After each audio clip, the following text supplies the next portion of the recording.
Where's Kerry? Did Kerry say he wasn't coming, or he was coming? I don't know.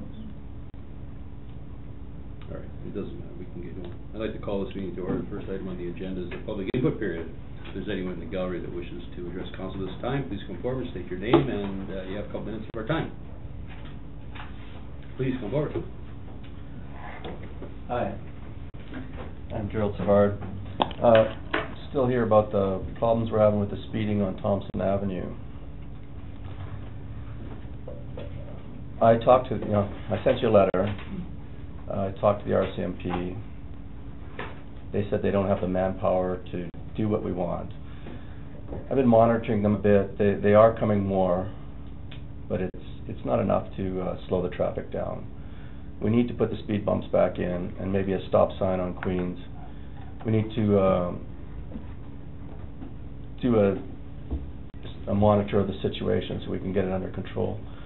Like the way accidents work, you have so many incidents, you have an accident, so many, and then it goes up that way, you monitor them, then you get property damage, then you get injuries, and then you get deaths. That's the way we do it in construction. We monitor all incidents. Talking to people on Thompson Avenue along the way, I've talked to a few people, and they all have something to say. They all have a long story about some incident that they had. We need to get input from all of these people to start monitoring this, because we're just leading one way. We're leading towards having a major accident on there. It's a narrow avenue with high volume of traffic going at speeds way above the 8 to 40 kilometers posted. I just need an answer what we're going to do, if we're going to do anything. Okay, thank you.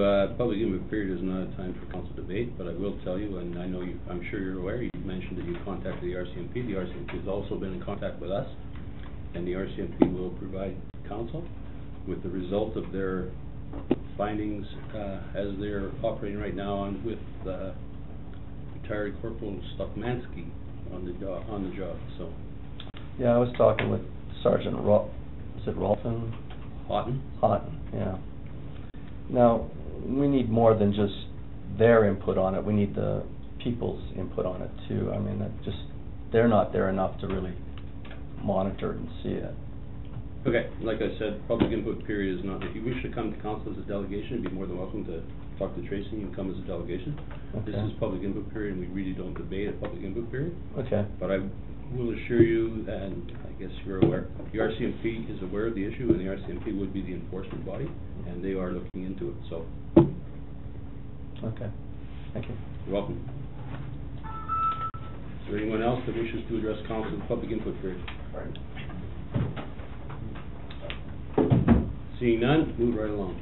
Consideration of the annual report. Is there a motion that council receive the annual report for 2012? Moved by Councillor Thatcher, seconded by Councillor Moore. Is there seconded by Moore? Discussion first. No, I don't have anything to bring up. Is there anyone in the public that wishes to discuss the annual report? Seeing none, thank you very much. On the motion to receive, all in favor? Opposed? Motion is carried. Motion to adopt the agenda. Moved by Moore, seconded by Thatcher. This is going to be an easy one. I'm just going to need 3 names. Discussion on the agenda. Councillor. Yeah, I was wondering if we could add discussion of the Tourism Roslyn proposal. That they came as a delegation last time, and there wasn't anything on the agenda this time. So I was hoping to get a little update on that. I think maybe we can get an update at members' reports, but I think that the ball's back in their court. Oh, it is? Well, yes, because they've changed and they've made some recommendations to change things, and so we're waiting that. Was council notified of that? I'm not sure all of council was notified of that, but the liaisons are aware of that, and that's certainly where it starts. Okay, so it'll come up in members' reports. That's great. Thank you. You're welcome. Anything else? Motion to adopt the agenda. All in favor? Opposed? Carried. Adoption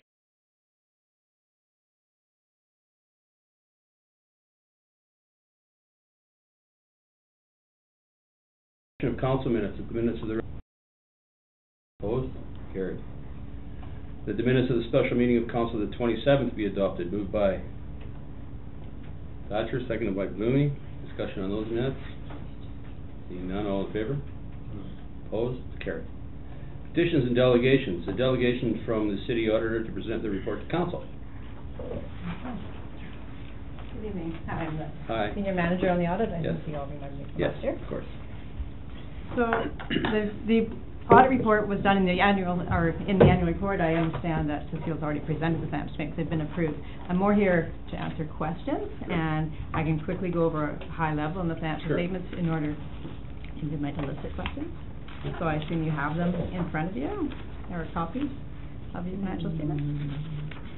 So the audit report itself, it's unqualified, and just to reiterate, and clarify what a financial audit is, we provide independent opinion that the financial statements as presented are fairly stated. We don't offer an opinion in the audit report itself that says this is what should have happened, this is what the best things happened, this is what did happen for the year. It's a historical report. It's looking back at the results for the year ending 2012. So the consolidated statement of financial position on page 4, it's a snapshot as at the end of 2012, December 31st, 2012, snapshot of where the city was at from a financial perspective. Just looking, like I said, I don't want to... We actually don't have it in front of us. You don't have it? No, I don't. No, it's not in our packet. Yeah, we missed it. Leave that, I'll go. You know what? We did have it, if you remember which meeting it was in. It was the- Give us a minute. Okay. Was it the 24th? I assume with all your laptops there, you just zipped it up. That's the annual report. I've got it in front of me. Yeah, it's in the annual report. I mean, Okay. all the council can find is carry on. Okay.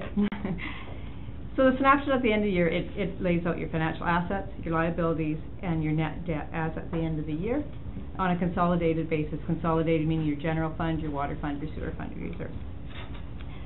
So if we look at your financial assets less your liabilities, your net debt is $2,852,758 as opposed to net financial assets in the prior year, $259.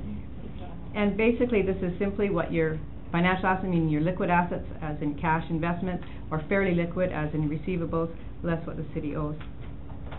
Underneath that is your non-financial assets, things like prepaid expenses, inventory of supplies, and primarily it's where your tangible capital assets sit.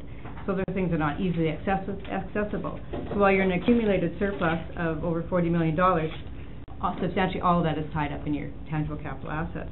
So if you look at what it's represented by that whole accumulated surplus, you've got reserve funds of $4.258 million, but you're actually in an operating deficit of almost 3.7. So substantially, you have unfunded reserves. And with primarily, as you can see, going from a cash basis of $6.3 million down to $468,000. So that's your snapshot at the end of the year. Page 5 is a consolidated statement of operations. It lays out your revenues, which includes both your capital revenues and your operating revenues, less your operating expenditures. It excludes capital expenditures in this statement. And at that, you can see your annual surplus is over $1 million. But again, that's excluding your capital expenditures. So you follow that through, your accumulated surplus, again, is $40 million, $229,295, but there's a substantial amount of that, which is tied up in the tangible capital assets. The primary differences between the budget and the actual for the year is anticipated grants that didn't happen. So you had anticipated revenues of $8.2 million, the actual of $7.1 million. On the expenditure side, on operating expenditures, you're fairly well in line with what you anticipated from a budget. There's actually some lower amounts than budgeted for special projects that were deferred. That's the primary difference there. So your annual surplus, while it was anticipated about $1.3 million, you came about $1 million. The next page is a consolidated statement of changes in net debt, and it explains how you went from $259,000 positive to $2.8 million negative, and that's primarily your $5.36 million acquisition of your tangible capital assets, which you use your own funds for. So I don't think it's a surprise to anybody, but sometimes when you see it, like I say, as a snapshot. And so if you follow this down, that explains how that, you went from one year end to the other. And the cash flows, again, this explains from a cash perspective, taking away accrual accounting is cash in, cash out, and where you went from $6.3 million down to $468, and again, it's all tied up with your major capital projects that was funded by your own money. Other than that, if you go to if you're looking from a budget reconciliation, a key note is note 16, and that takes it's a balanced budget, so you can follow that through. What your budget surplus was, you had proposed borrowing proceeds that didn't happen as proposed, and then the capital expenditures net of your MOT portion brings you down to a balanced budget. So I didn't want to go into too much detail. These are management statements. You have the opportunity throughout, regular interaction with management to get the details. So I don't know if there's any questions on that point. We'll open the floor to questions. After? Okay. Is there any questions? Were you gonna continue and then you just, on that? I'm wondering, Well, are we if you have letting any her do her questions. whole, okay, are we just on what she's just talked about? Well, Anything to do with the actual yeah. financial statements or the audit itself of the financial statements, I'm more than happy to answer any Okay, questions. well, I do have some questions, but I wasn't sure if you wanted to go everything through what you wanted to say and then questions or to this point. I had a question on reserves. Okay. Okay. The reserves that you listed were different than the reserves that were used in a report to us on the reserves for the, figuring out where the money was coming from the capital project for Columbia, Washington. And I'm just wondering why there is that discrepancy between those two things. I don't think you can answer that. I don't have the report. The very last page on page 28 it does give sort of a continuity of the reserve funds. They're not itemized down to... I don't have anything that says page 28. I have page 212. Oh, sorry. Not. It's the last page of the financial Your statement. Worship, I could probably speak to that. Okay, that'd be great. Okay, the reserves on the financial statement, that's 4.2 million. They are the capital and the operating reserves, and they are total reserves. The report that you're referring to is the report that Mr. Kumar brought forward in May of 2012 for funding. It was the one that you presented to us. Okay, well, that one there is capital reserves only. It doesn't include. Doesn't include any operating No, reserves. operating Okay. reserves. Because the only thing that matched were the parking and the roads, and the other ones were quite different, That's right? The one that I brought forward for capital funding for the Columbia, Washington, is the one you're talking about? Yeah. Right. So it had a 3.2 starting balance. Yeah. That's the one, that's capital reserve. What the auditor is showing there is capital and operation. Okay, that's perfect, thank you. Okay. And there is a continuity. It's the last page of the financial statement. Shows the opening balance, what happened in the year to the reserves. That's a high level. Yeah. Okay. Exactly. That's good, thank you. Further questions? I had some other questions that I'm also not sure whether they're going to be for the auditor. There were things I wanted to ask when we were talking about it last time, but we said, well, we'll put it off till when the auditor comes. But it has to do with the SOFI report. Because there's some differences between what was reported in the SOFI report for salaries in the financial this year end, right? So I'm wondering about that because they don't seem consistent for all employees. I don't know that these are for Actually, the auditor. I can try and answer that. Yeah, please. If we'll let them if you want. Okay, so, I mean, it was sort of like in the SOFI report, like we know when we hired Mr. Kumar, Mhm. there was a salary and then a built-in raise of 3% every year. So it goes marching up over the 3 years he was here, but it started at 135, and then this SOFI report ends at 180. And I'm wondering how that happened. The SOFI report, you're talking about individual salaries, that's not gonna be reflected in financial No. statements because that forms part of a note that says total wages and salaries. Okay, And the so SOFI there's no report, we- detail that they look at. That's right. So the SOFI report, and I'm gonna go out on a limb here, so don't hold my toes to the fire. I could certainly look into it further, that really if, Mr. Kumar started at 135 as a base salary plus his benefits, the SOFI report would report the total amounts that were paid to him, so he would have got a progressive increase year over year, and I would suspect that his final year, he might have got paid out some bank time. Do you know? Because we can find out.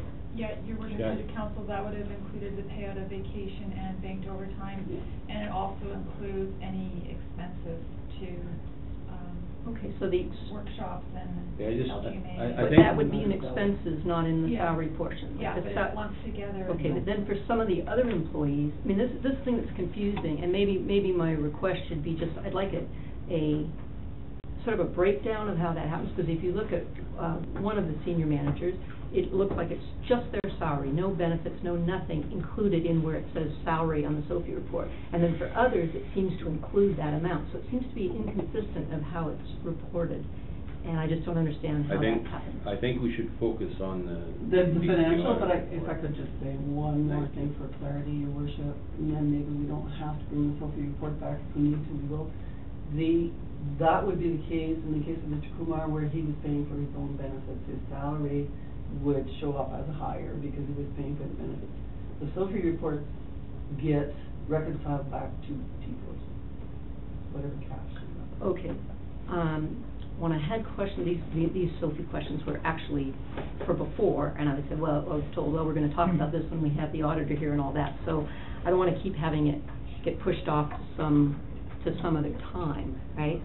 But we have the auditor as a delegation, so if these are questions to the auditor, then I think we should deal with that.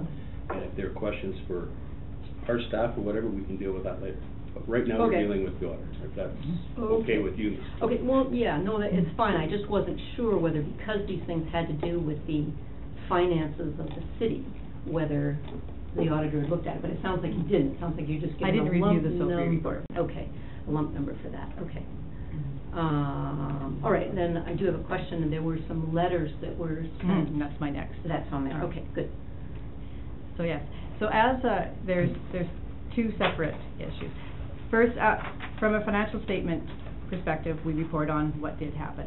But as a derivative report, we don't do an internal control examination, as a separate engagement. But as part of an audit, you examine internal controls and you make observations. And should there be such a grievous departure, we would not be able to report on it. That's not what happened. But as a derivative report, we provide management with a letter of recommendations and observations. And we've done that. Now, I didn't want to go step by step with this, but you did get it in your package, and so I was open to any questions. Management did put responses in, and we put her responses in and then gave it back so you could see our comments and the responses. So whether there's any questions on any of the individual items, I definitely haven't would. seen that. It was in your. The information You package, did. this week. Friday.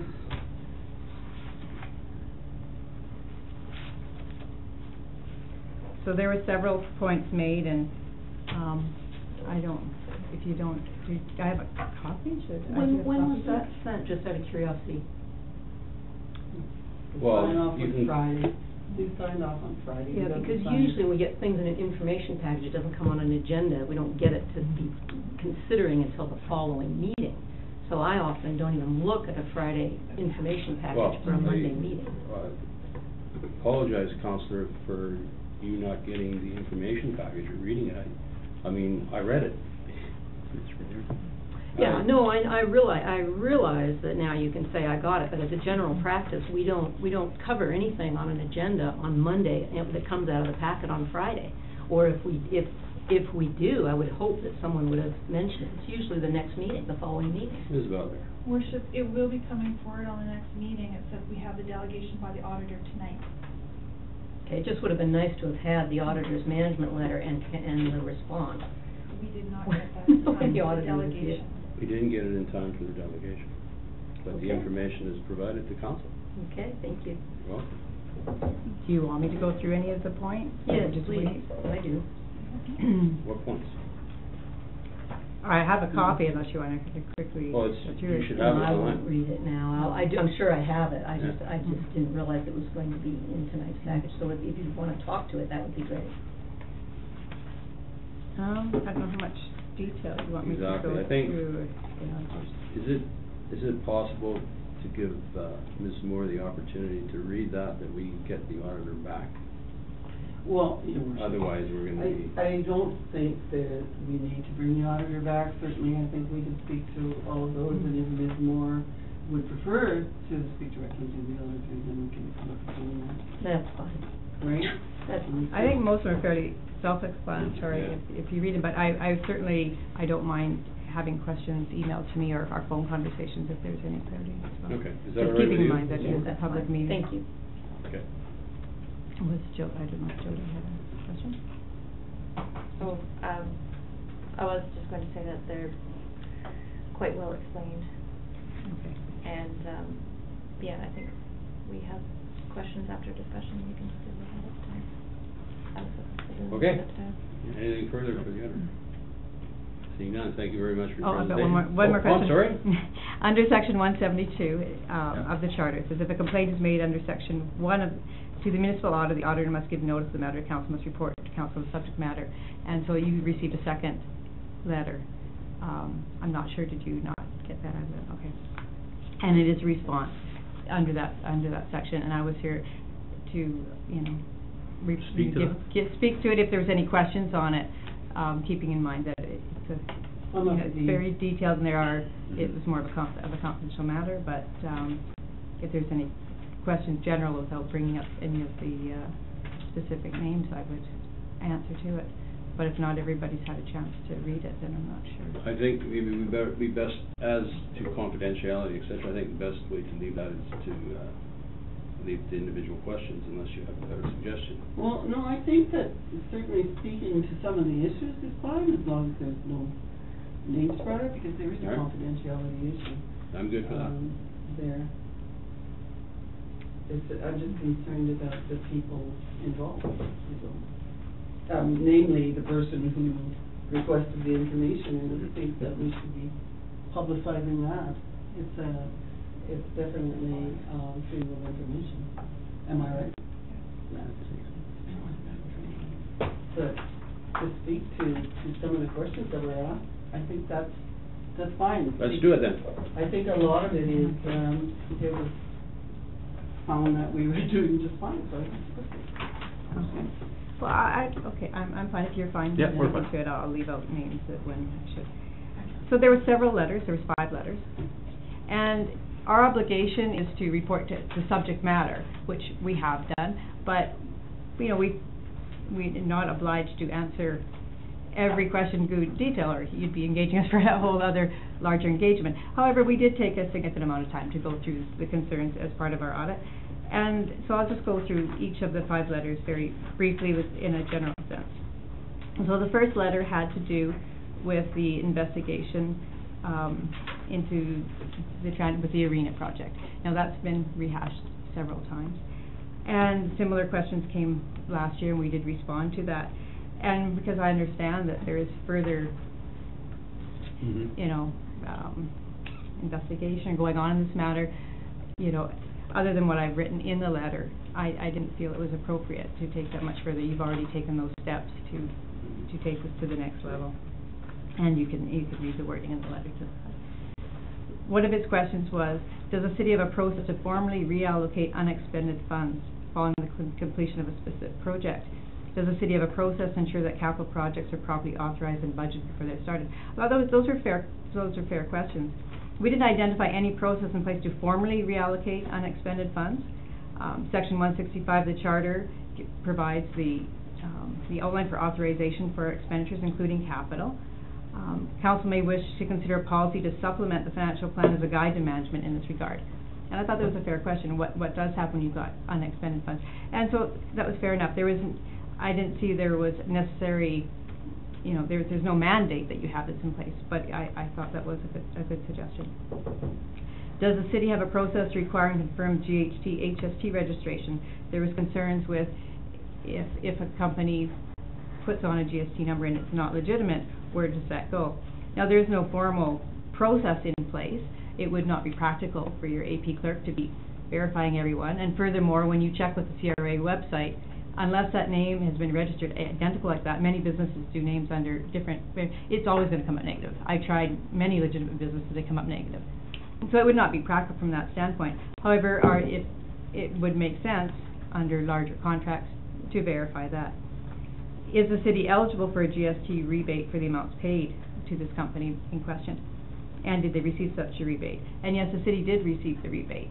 Now, should it be found out that that HST number was not legitimate, I'm uncertain whether CRA would attempt to recollect. I don't think so. I believe they would go after the directors of the company in question. However, that's a legal question, not a, but the city did receive the rebate that was put there.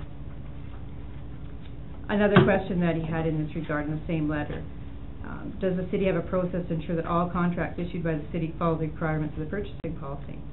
Does the city maintain complete records of all projects undertaken, including but not limited, and enlist many engineering drawings, quotes, tenders, reports? Well, that would be quite a extensive investigation if I had to go through every contract. We did look at your major Columbia, Washington project. We found that there was a significant amount of documentation, and we didn't find any areas of that. The city has a purchasing policy and a document retention policy. The monitoring of compliance, of course, still rests with senior management, and to some extent the oversight of council. And as we mentioned, in 2012, we didn't find any in the major projects that we looked at that there was any deviations from that. What happened in the previous year is still under review from what you've done. The second letter from the same individual was potential retirement payout irregularities, and it was specifically looking at your former CAO. And we examined the whole 3 years. We verified that there were no payments made that were not owed to him. There was some unusual arrangements in how he arranged to have the last week of December paid as early as May, and some kind of a little bit interesting way to do it with payroll. And we do suggest, that senior management not request the payroll clerk to make any unusual adjustments. It just is prone to error, and it just makes it's a little unusual. But at the end of the day, we didn't find there were no amounts paid that were not owed to him, and we did quite a detailed examination for this whole 3 years. A third letter was in regards to potential pension irregularities, and we do agree with the citizens, and we have reiterated this before, that the payback on pension amounts that is not pensionable earnings, and we do recommend that the city, and we understand that the pension plan has already been notified of this, and they've made those adjustments, and the city should amend those years in question to get a refund of the excess employer contributions, and you are able to do that, so the city is not owed any money there. And the fourth letter had to do with the current CAO's similar type of situation, and the first one is it's not the case. There isn't that same, the contract doesn't have that same clause, which the former one did, so that one has already been dealt with. The second issue was to do with the salary deferral arrangement, and I'll go back to the pension plan. He also mentioned about payment in lieu of benefits, and the pension fact sheet does list that as non-pensionable. However, we spoke because the wording and some, potential gray area and how it is. We did contact the pension plan. I spoke with the service manager who had already discussed with the legal department, and they were satisfied that the contract as written was fully pensionable. So there was no concern there at the end. So we were able to get that from the legal department.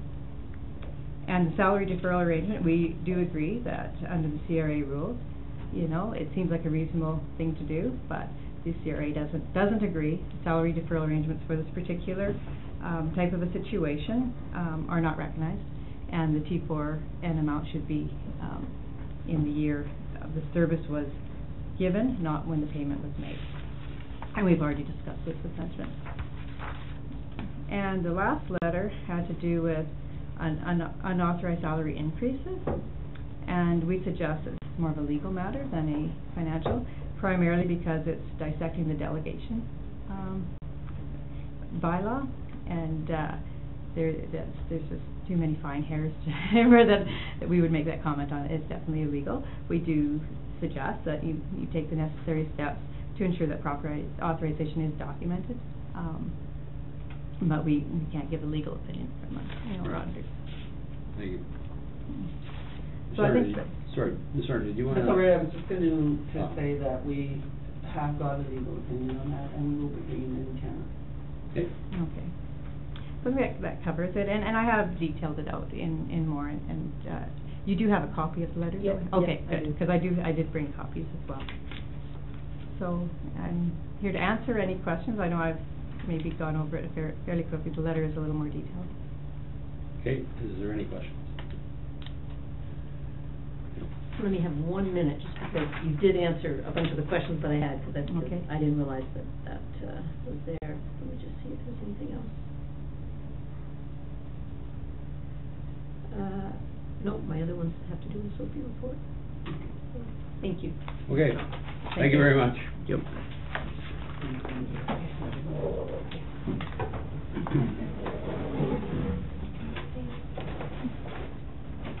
Our next delegation is from Natural Playground, presented plan to build a natural playground at Roswell Secondary School. I have to move? You have to move. Ah, my favorite.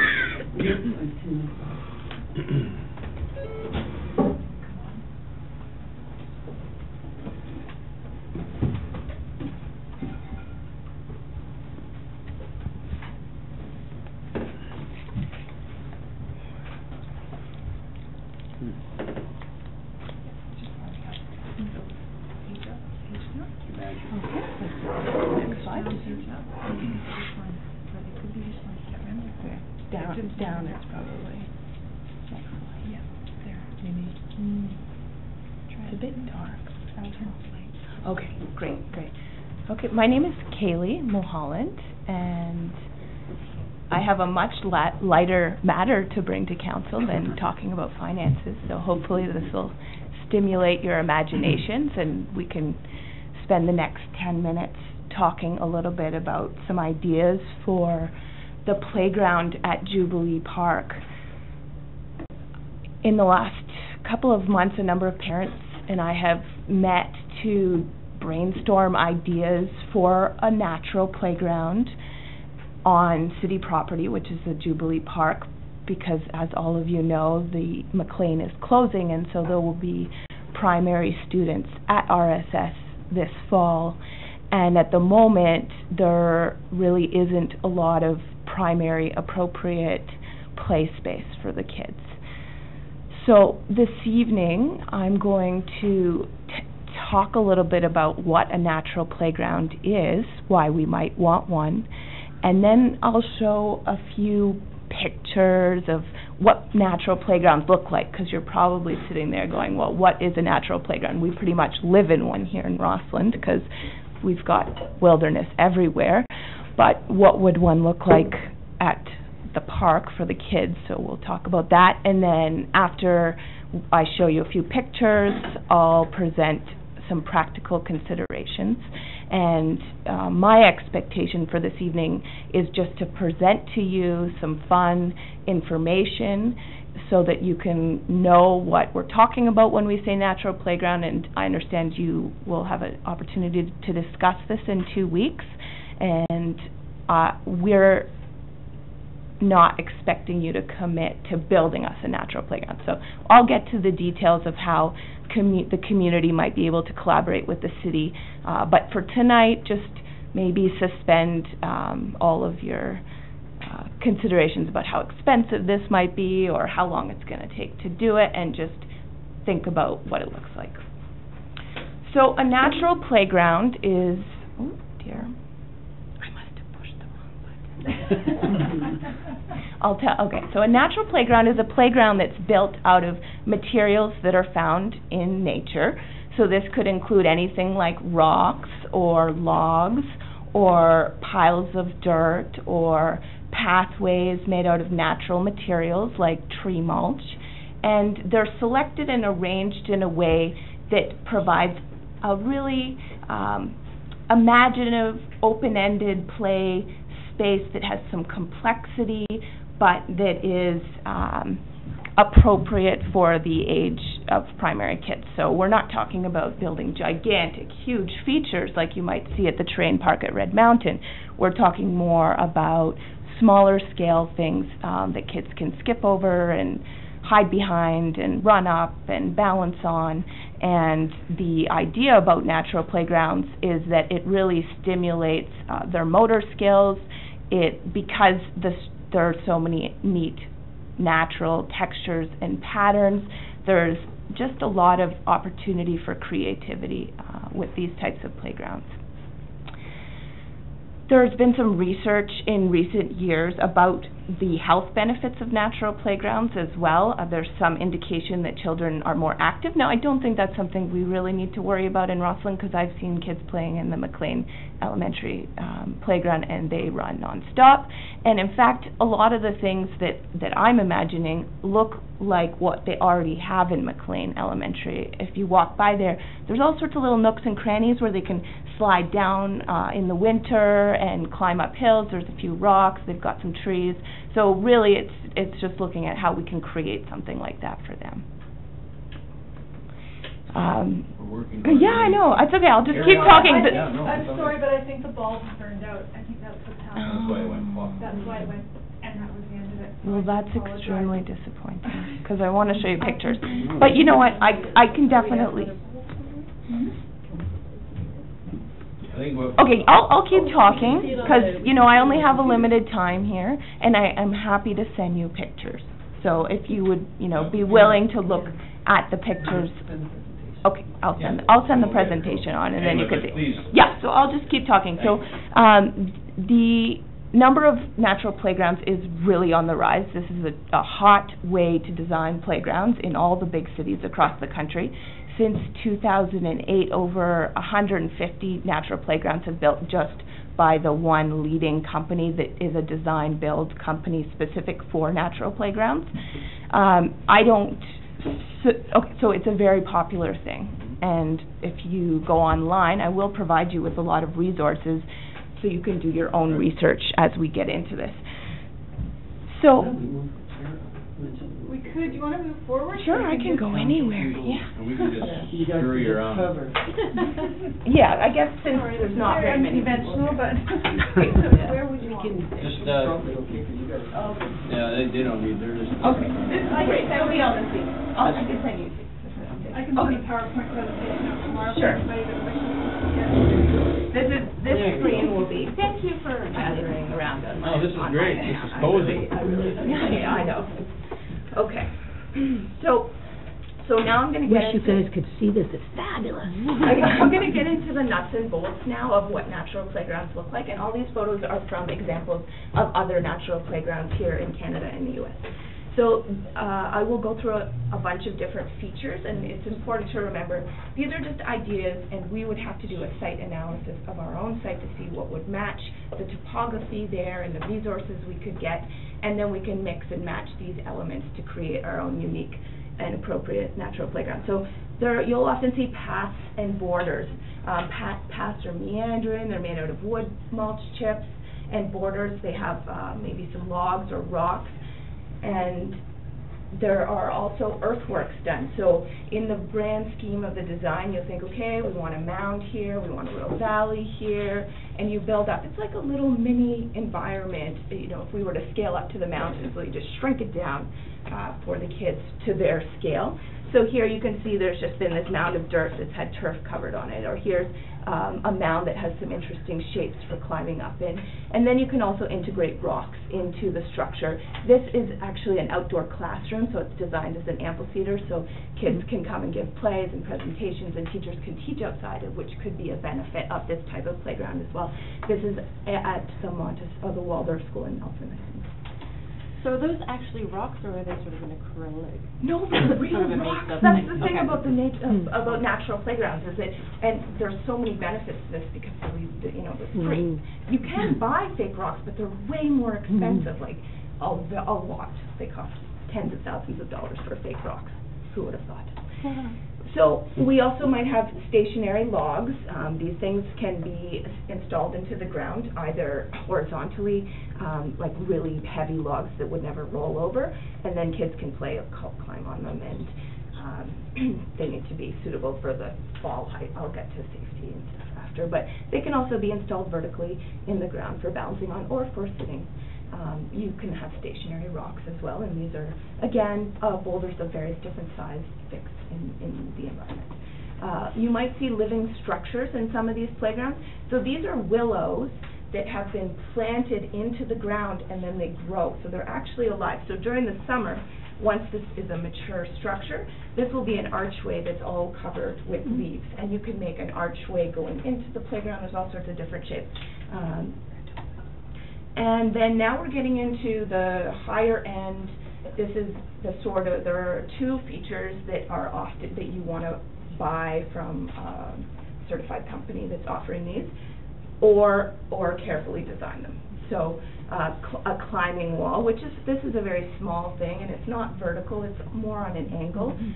The big thing in safety around playgrounds is fall height, and so we'll talk about that after, but I think for Roslyn children, small bouldering wall might be very appropriate given the types of activities that lots of children here do. And then the other thing that we might look at purchasing at some point would be a hill slide. So this is a slide that's just affixed to the hill, and you can't fall off it because it's level with the ground.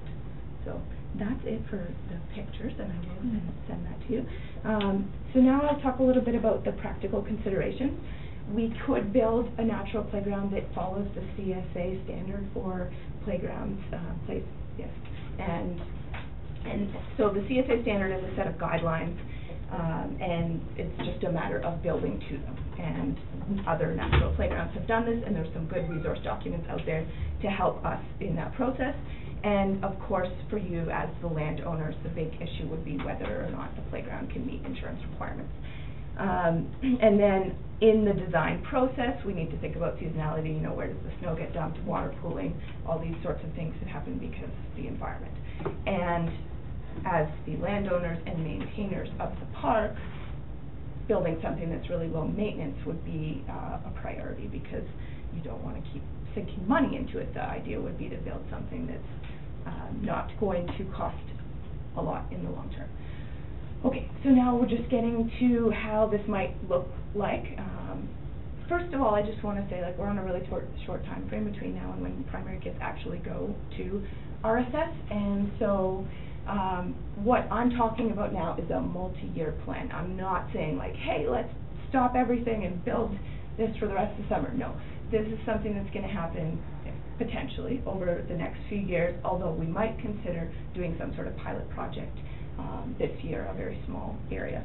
And my idea, and what I've been talking about with a few other parents, is that we could find, help find some resources and do a community build type install, like the same way that the new playground structure that's there was assembled by volunteers, and lots of help from the city, of course, as well, very much appreciated, but that there could be some sort of collaboration. So what we were imagining is maybe having some technical expertise from you, especially in the safety and insurance and maintenance areas, because you know, ultimately you're responsible, and that as a community group we could organize volunteers to help install something very small. And then when it comes to any costs, the idea is that the community organization would do all the fundraising to, if we want to buy a slide, then there are grants out there right now that are specifically tailored to schoolyard greening, and so this type of project falls right under that. So over the next year, we would start looking at grant funding so that in the future, next summer or the summer after, that we could do some of the bigger ticket items.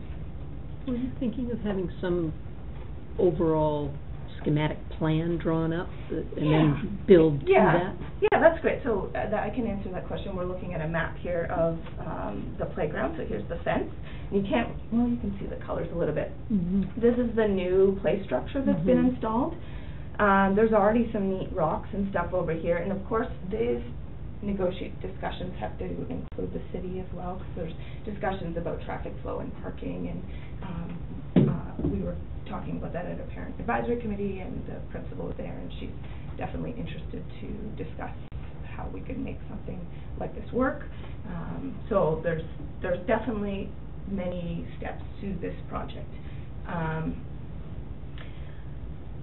Can you reiterate your comment? your question, Anna? Well, I was So talking about, are you talking about having a master plan and then Yes, build to okay. it over time? But also Exactly. location was one of my questions too. Yes. So are you thinking about Thank you. next to that existing, where the Yeah, existing play is? so there are, right now, this map has 3 zones in it. There's the orange zone here, and then this is over where all those nice trees, the mature trees are, and then this is over where there's already some rock. So we were, for this year, the idea would be maybe to just do a very small, tiny little pilot project, and then over the next year, come up with a design plan. So that would involve observing the landscape, figuring out how the community can partner with the city, how we're gonna pay for it, all the steps. So right now, what we're just talking about is like, this is an idea, maybe by August, we could put a few rocks in a circle there.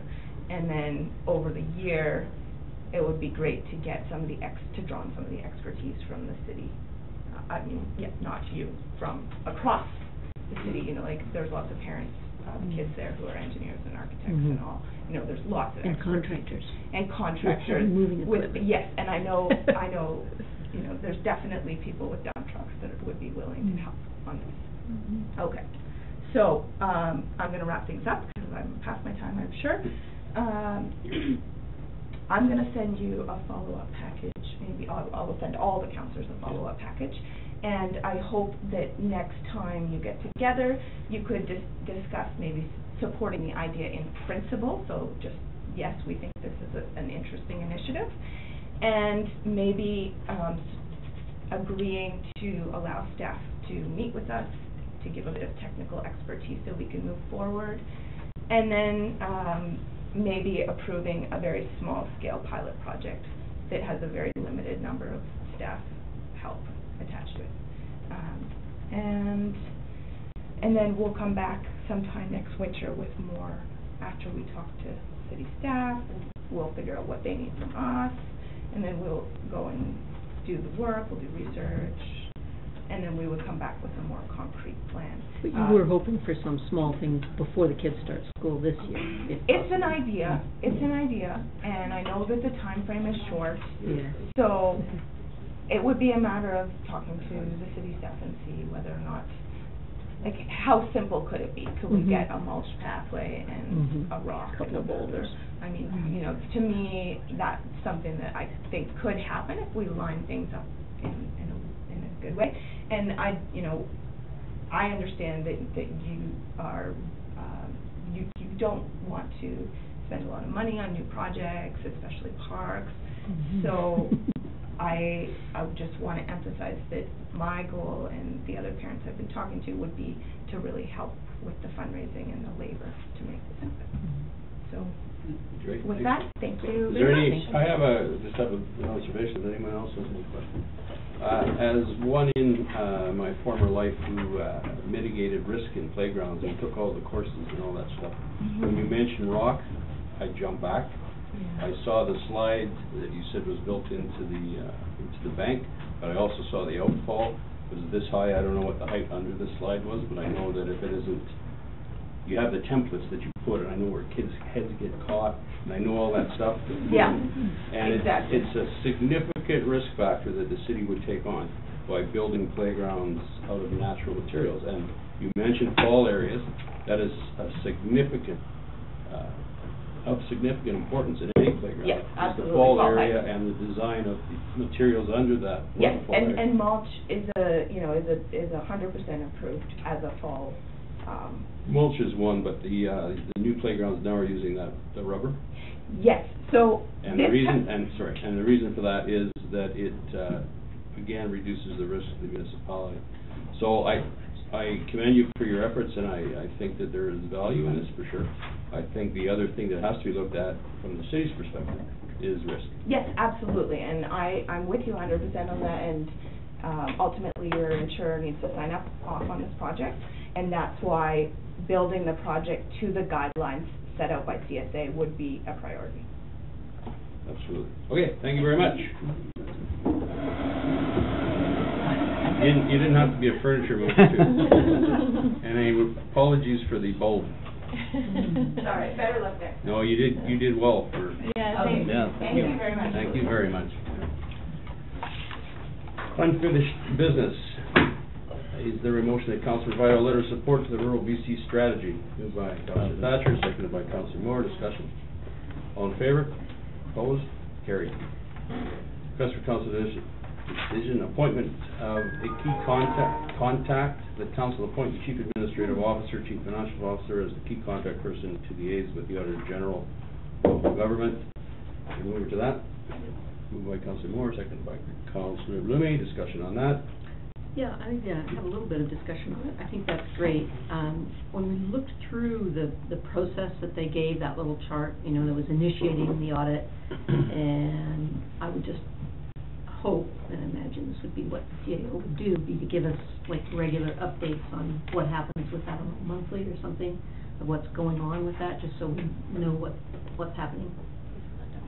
Would that be what you would do? My thought, your worship, through the council, was whenever there was anything happening, Yes. moving it forward, not necessarily monthly, because it's already been almost a month and we haven't heard anything. Yeah, okay, well, yeah. So you're just asking for updates as to... Yeah, just regular updates, sure so, you know, I we- mean, sometimes things happen and they go off. I'm sure you if know, the CAO is the liaison, she will update council. Okay, and then there were some other points on there, let me get there, on their little chart that sort of asks for, that we're supposed to discuss, right? So it's like in there, I'm on page 25 of the packet. So we're at the initiating the audit, who should be the key contact, so we say the CAO, and then who should formally acknowledge the audit, agree to confidentiality of the CAO. Now when you go on down, you're looking at survey planning, who should acknowledge scope and, I can't even read this. Anyway, on some of these other stages, I would like to have council acknowledge the scope and suitability of the criteria, and that council and staff would participate in the fact-clearing debrief, and in the reporting, council and staff contribute comments to the draft and final report. So there's sort of their little chart here, sort of asks questions, you know, who should participate in the fact-clearing, who should review and provide, and I'm just saying I'd like to have, I'd like that as part of our way of dealing with the audit, that, you know, certain parts of it, council will be involved in it, council and staff. So, do I need to make a motion to that? I think there's some clarity because we had those discussions. Go ahead, please. We had the discussions with the Auditor General. Yes, thank you. We needed the contact person, the Auditor General will come back. They're gonna be talking to us about survey planning at that time. If there's a need to bring this back, then we will. Remember the Auditor General stressed the fact that from the takeoff to the end, it's confidential. Mm-hmm. So, and they just want to provide a report at the end, so it's really gonna be up to them on the survey planning. They're supposed to be contacting us and the things they do, then move forward. Okay, it's just when they talk about this chart they have here, which was part of the thing that we could share with the public, right? There were a number of documents that chart they gave us certainly with the can, chart, yeah. yeah. And a few other things that they said that was okay, which we need to talk about how we're going to do that. But considerations for local governments, that, I'm reading that as, that's questions from them to us. And so I'm suggesting that as a council, that we answer that question by saying, in the initiating, we name our CAO.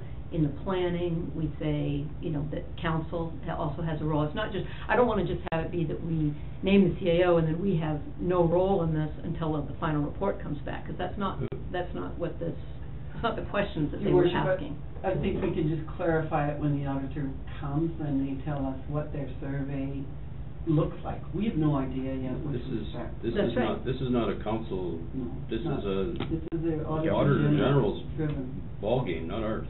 No, this, if you read this, it says considerations for local governments, right? Here's the consideration for local government. We're the local government. They're saying to us, who should acknowledge scope and suitability of audit criteria, right? That's our way to interface with them, right? I mean, am I reading this wrong? I think it's interpretation. Council. Well, no, but just, Council Moore had the floor. Well, I mean, that's what I'm saying. I was reading this, they were saying, who's our contact person? And we name our CAO, which is great. And then they ask these other questions. And I'm saying, why don't we, as a proactive group, answer those questions for ourselves, and we can communicate that to them. And if they have a problem with that, of course, they'll come back to us if I've misinterpreted this. But, I mean, when somebody says to me, consideration for local government, it said, you know, they talk about the roles, right, the survey planning and all this stuff. And at the end of each one of these little blocks, it says consideration for local government, which to me, that means local government, how do you want to deal with this, right? Councillor Blooming. I don't think this is a matter of would it be council or not council. I think it would be council, and is it going to be you? Are you going to be able to make the meeting, or is he going to be able to make the meeting, or is it? You know, I mean, just when it comes up, there'll be sort of who's going to participate. This is the fact clean debrief meeting. Who's going to show up? That's my interpretation. Is that it's just. But I mean, obviously, it's a council thing because it's saying that these issues are considerations of the local government. Like, you know what I mean? That this is the subject matter that the local governments have to consider. So not to say you consider who should be part of this, staff or the regular citizen or government.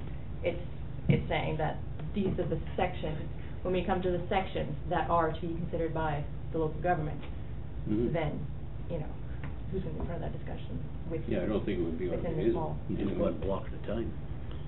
Right, and I think certainly if council wants to be involved to that degree and the Auditor General agrees, that's fine by me. Normally, a financial audit or performance audit, the report comes back, it gets given to council. Yes. And certainly when the Auditor General comes in and if we want you to have a special meeting with council, I have no problem doing that. They were quite clear though that they had carte blanche under the Freedom of Information Act, so it's really going to be up to them.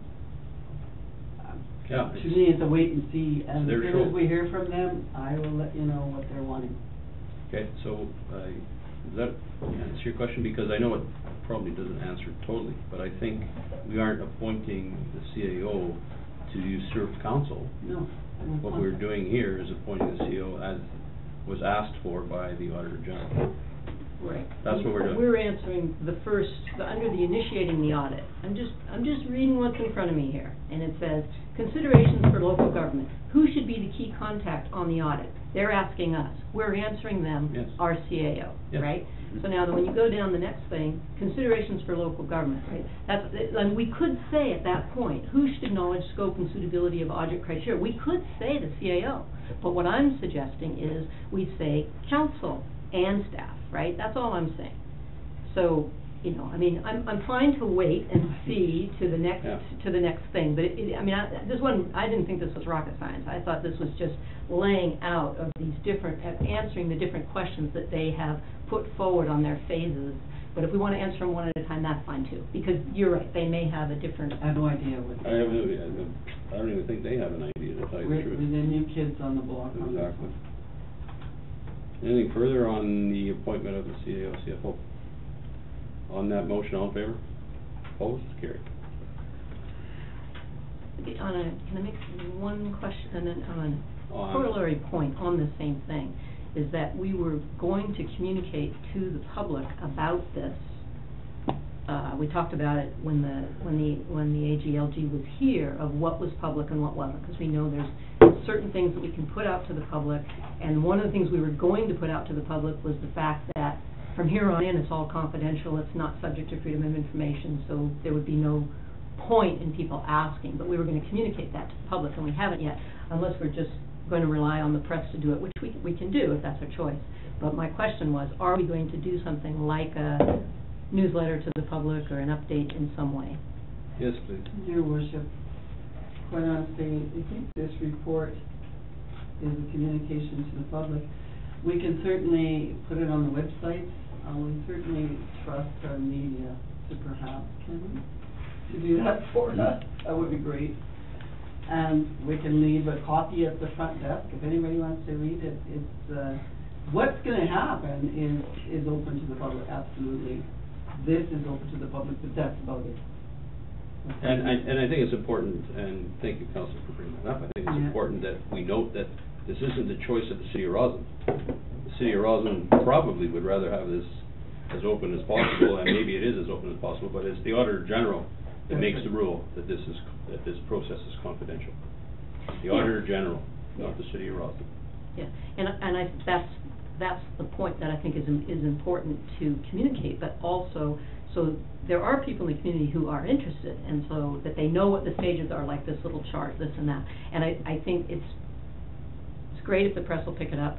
We have no control over what the press picks up or not, and we can't rely on the public to look at our meeting packets to get information, because that doesn't happen for the most part. I think, you know, sometimes we tend to say we have to communicate better, and perhaps we do, but those that have a thirst for knowledge, certainly this day and age, are able to get all of this online, wherever, even if it's a phone call. So to say that we have to make this available, yes, we can make it available, and those that wish to get it will get it for sure. Okay, well, could I just suggest that we have maybe just a little, some of this material, the material that was available from the AGA, just post that on the website as an update for here's what's happening with the audit, and maybe a statement there that says that it is not available under Freedom of Information, it's confidential for the final report. That way, everyone knows, and it's easy for them to. And I think Ms. Arnott already said that we would put it on the website. We'll do that. Okay, great, Okay, thank you. anything else? No, that's it. All right, we'll move to B, Development Variance Application 2129 Butte. Is there a motion that council approve the Development Variance Permit application to vary the interior side setback as per, I don't know if I have to read it all, as per this item on the agenda? I must say, it was rather lengthy. Is there a mover to that? Moved by Councilor Thatcher, seconded by Councilor Blooming. Discussion? I mean, I don't see any problem with it. There's been no letters of objecting it, so I don't see any problem with it at all. Councilor Blooming? I definitely, you know, the fact that we haven't heard from anybody with any issues is a good thing and a big thing, but I'm just concerned that perhaps anybody who may have received this, I'm wondering if, in particular, the people right, I'm trying to look for the picture so I can get the actual address, but what I'm concerned is that this time of year people are on holidays, and I am concerned that the one property that would really, the only one that would have been affected by it, if we know for sure that they've received the communication that was sent to them.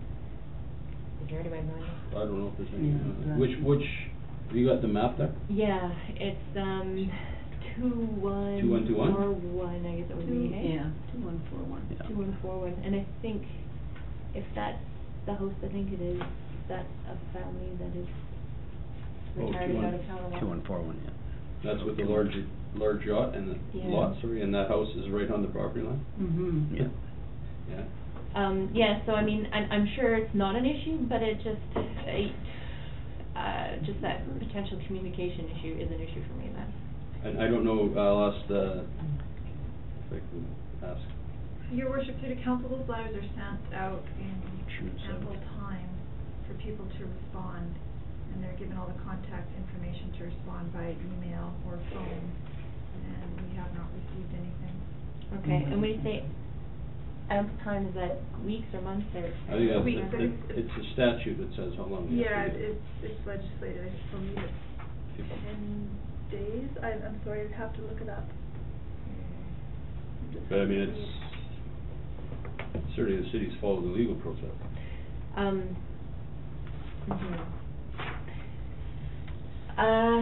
Well, I mean, I'm gonna vote in favor of this just because we haven't heard anything bad, and because we haven't heard anything against it, and it does seem like a pretty benign, variance. But, anyway, it's just unfortunate that we don't have confirmation that that one household did actually get, because really, 10 days, I mean, this time of year, people leave for a month at a time, right, so. We don't send those letters registered, so we really have no way of knowing if people receive them or not.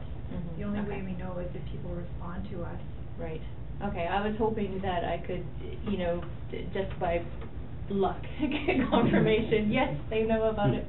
But, I mean, it's definitely true that there isn't really much we can do about it. We do what is, written on paper in the Well, rules the of what we have addition's to do, set back right? further than the house, so. Yeah, well, yeah, exactly. So anyway, I'm still voting in favor. I was hoping for good news, but whatever. Counselor? Yeah, I have a question too. I was a little confused by it, because I'm looking at the picture. One thing in the report said that they were shifting it so a window didn't get blocked, but I can't figure out, by looking at the back of this house, how there isn't gonna be, like, all of the windows blocked, right? Does staff have any input on how, is it a single-story addition, or is it going all the way up? Do we know? I don't know, Tracy, do you know? It's unfortunate on manager's Your planning. Worship, Your Worship, I don't know, they've asked for a variance, and the variance isn't the building plan. Right, so we don't know. So they may not have even put in the building plans yet. At this Okay. time, they are just asking for the variance. Yeah, so it seems like the addition is gonna be a little bit less encroachment, Yeah. but than what the house is already, but it does seem, I don't know, it just seems weird, but I'm okay with it. Okay. If you're okay with it, we'll call the question. On the motion, all in favor? Opposed? Motion's carried.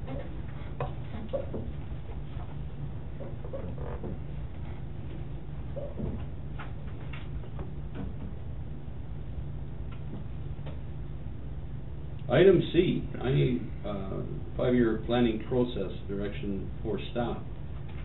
I think perhaps before I get a motion, I would ask for some Would you like me to? dialogue. Your Yes, Worship? please. Okay, we undertook to start the 5-year planning process in June. We're a little late getting started. A planning process, to the degree that council is endeavoring to plan this year, is very commendable. But that will take, 3 or 4 months of a lot of hard work, and it's going to also take a lot of council input. And we did a survey of council and staff availability over the summer, and it's really, especially at the onset, it's really good if all of council can be there. And there is no way between June 24th to October 1st that we could have all of council, and as well some of our staff are taking time off. So instead of, normally what you would do is you review your strategic goals and you discuss the budget process, and you do that on the onset, and then you bring it forward and you do public presentation. However, if we do that, we're gonna miss some of council, and it will mean that council will not be there, some of you will not be able to attend, and that results in not having all of council input, and to be quite candid, often results in redos for staff. And so for us, I thought that perhaps there's another way to do that, because council has committed funds already to do the asset management investment plan, which, by the way, is halfway drafted. We are going to do routine maintenance and revenue planning. That can all be done by staff prior to the fall. We'll just kind of shift the dates around a little bit. Service levels, your staff we can review that, and we can come back to council. However, when we're talking service levels, that's a little bit different than saying asset management investment plan. The asset management investment plan, that's pretty scientific. It kind of is what it is, and routine maintenance is what it is. With service levels, that will definitely require a council, or at least one councillor or 2 or 3 members of council to sit on a committee with staff to then be able to discuss it and bring it forward to council and to the public. So we would want at least one staff member or council member on that. But we can do a lot of legwork and start that perhaps with council September, October. Our recreation facilities, same thing. We can gather up the stats, we can look at the users, we can do all of that stuff. Community support, now this plan requires that we have an RFP for a contractor who has experience in the whole social planning, such that we can come back to council with a roadmap. That one there will definitely need some input of council, because community support is definitely something that you guys need to give us some input on. However, For the community support, I would request that we go out for RFP now, because then we're waiting till perhaps the end of August to find the person to do this, and then give them notice, and then that as well could be September, October. So if you have a counselor that wants to be on it, and we don't start till October, we can still do that. However, if we do that, in order to get the plan out and adopted by the end of December, we're gonna have to be aggressive in October and in November to go to the public, for council to debate and analyze and dissect everything else. So we think it can be done. So that's what I'm recommending, and I'm also requesting that we increase the expenditure limit to what was proposed in the budget to $10,000. If you will remember, during the budget process, staff brought forward a $10,000 cost to hire this community's social planning expertise. And one of our counselors thought they knew someone who could do it for $5,000, and that someone cannot. So I'm going to request tonight that you authorize us to go at least up to $10,000. If we can get it for less, that would be great. So that for tonight, if council wants to do it the way that we're recommending it, for tonight, all we need is the approval to spend the extra $5 if needed. Then we could proceed with the financial process, and the mayor can appoint council members to each committee or do it whatever way the mayor wants to do it. We don't, because we would need someone on the service level committee, I believe Councillor Fisher talked about, he would be interested in doing that. We would need someone on the community support level and recreation as well. So the benefits to doing it this way is it gives us the chance to get started on it without having to go back and do too much rework. Council can decide to do it a different way and do a process and a timeline that works better for them. One of the reasons that you'll see in my report here that is a bit of a request that we do the plan by the end of the year is because when you're in a small municipality, you wear many hats, and everything is due between May 15th and June 30th, and you have the same 2 or 3 people doing it all. You don't have a budget department, you don't have a plan, you've got the same person trying to get it all out the door at the same time, and you end up in the same situation that council was in 2 months ago, and we're pushing it. So that's about it. Okay, if I can just kind of maybe go step by step, I think in the staff recommendations, the first recommendation is the council authorize staff to go to an RFP, and increasing expenditure limit to 10,000. Is there a mover to that? By Thatcher, second by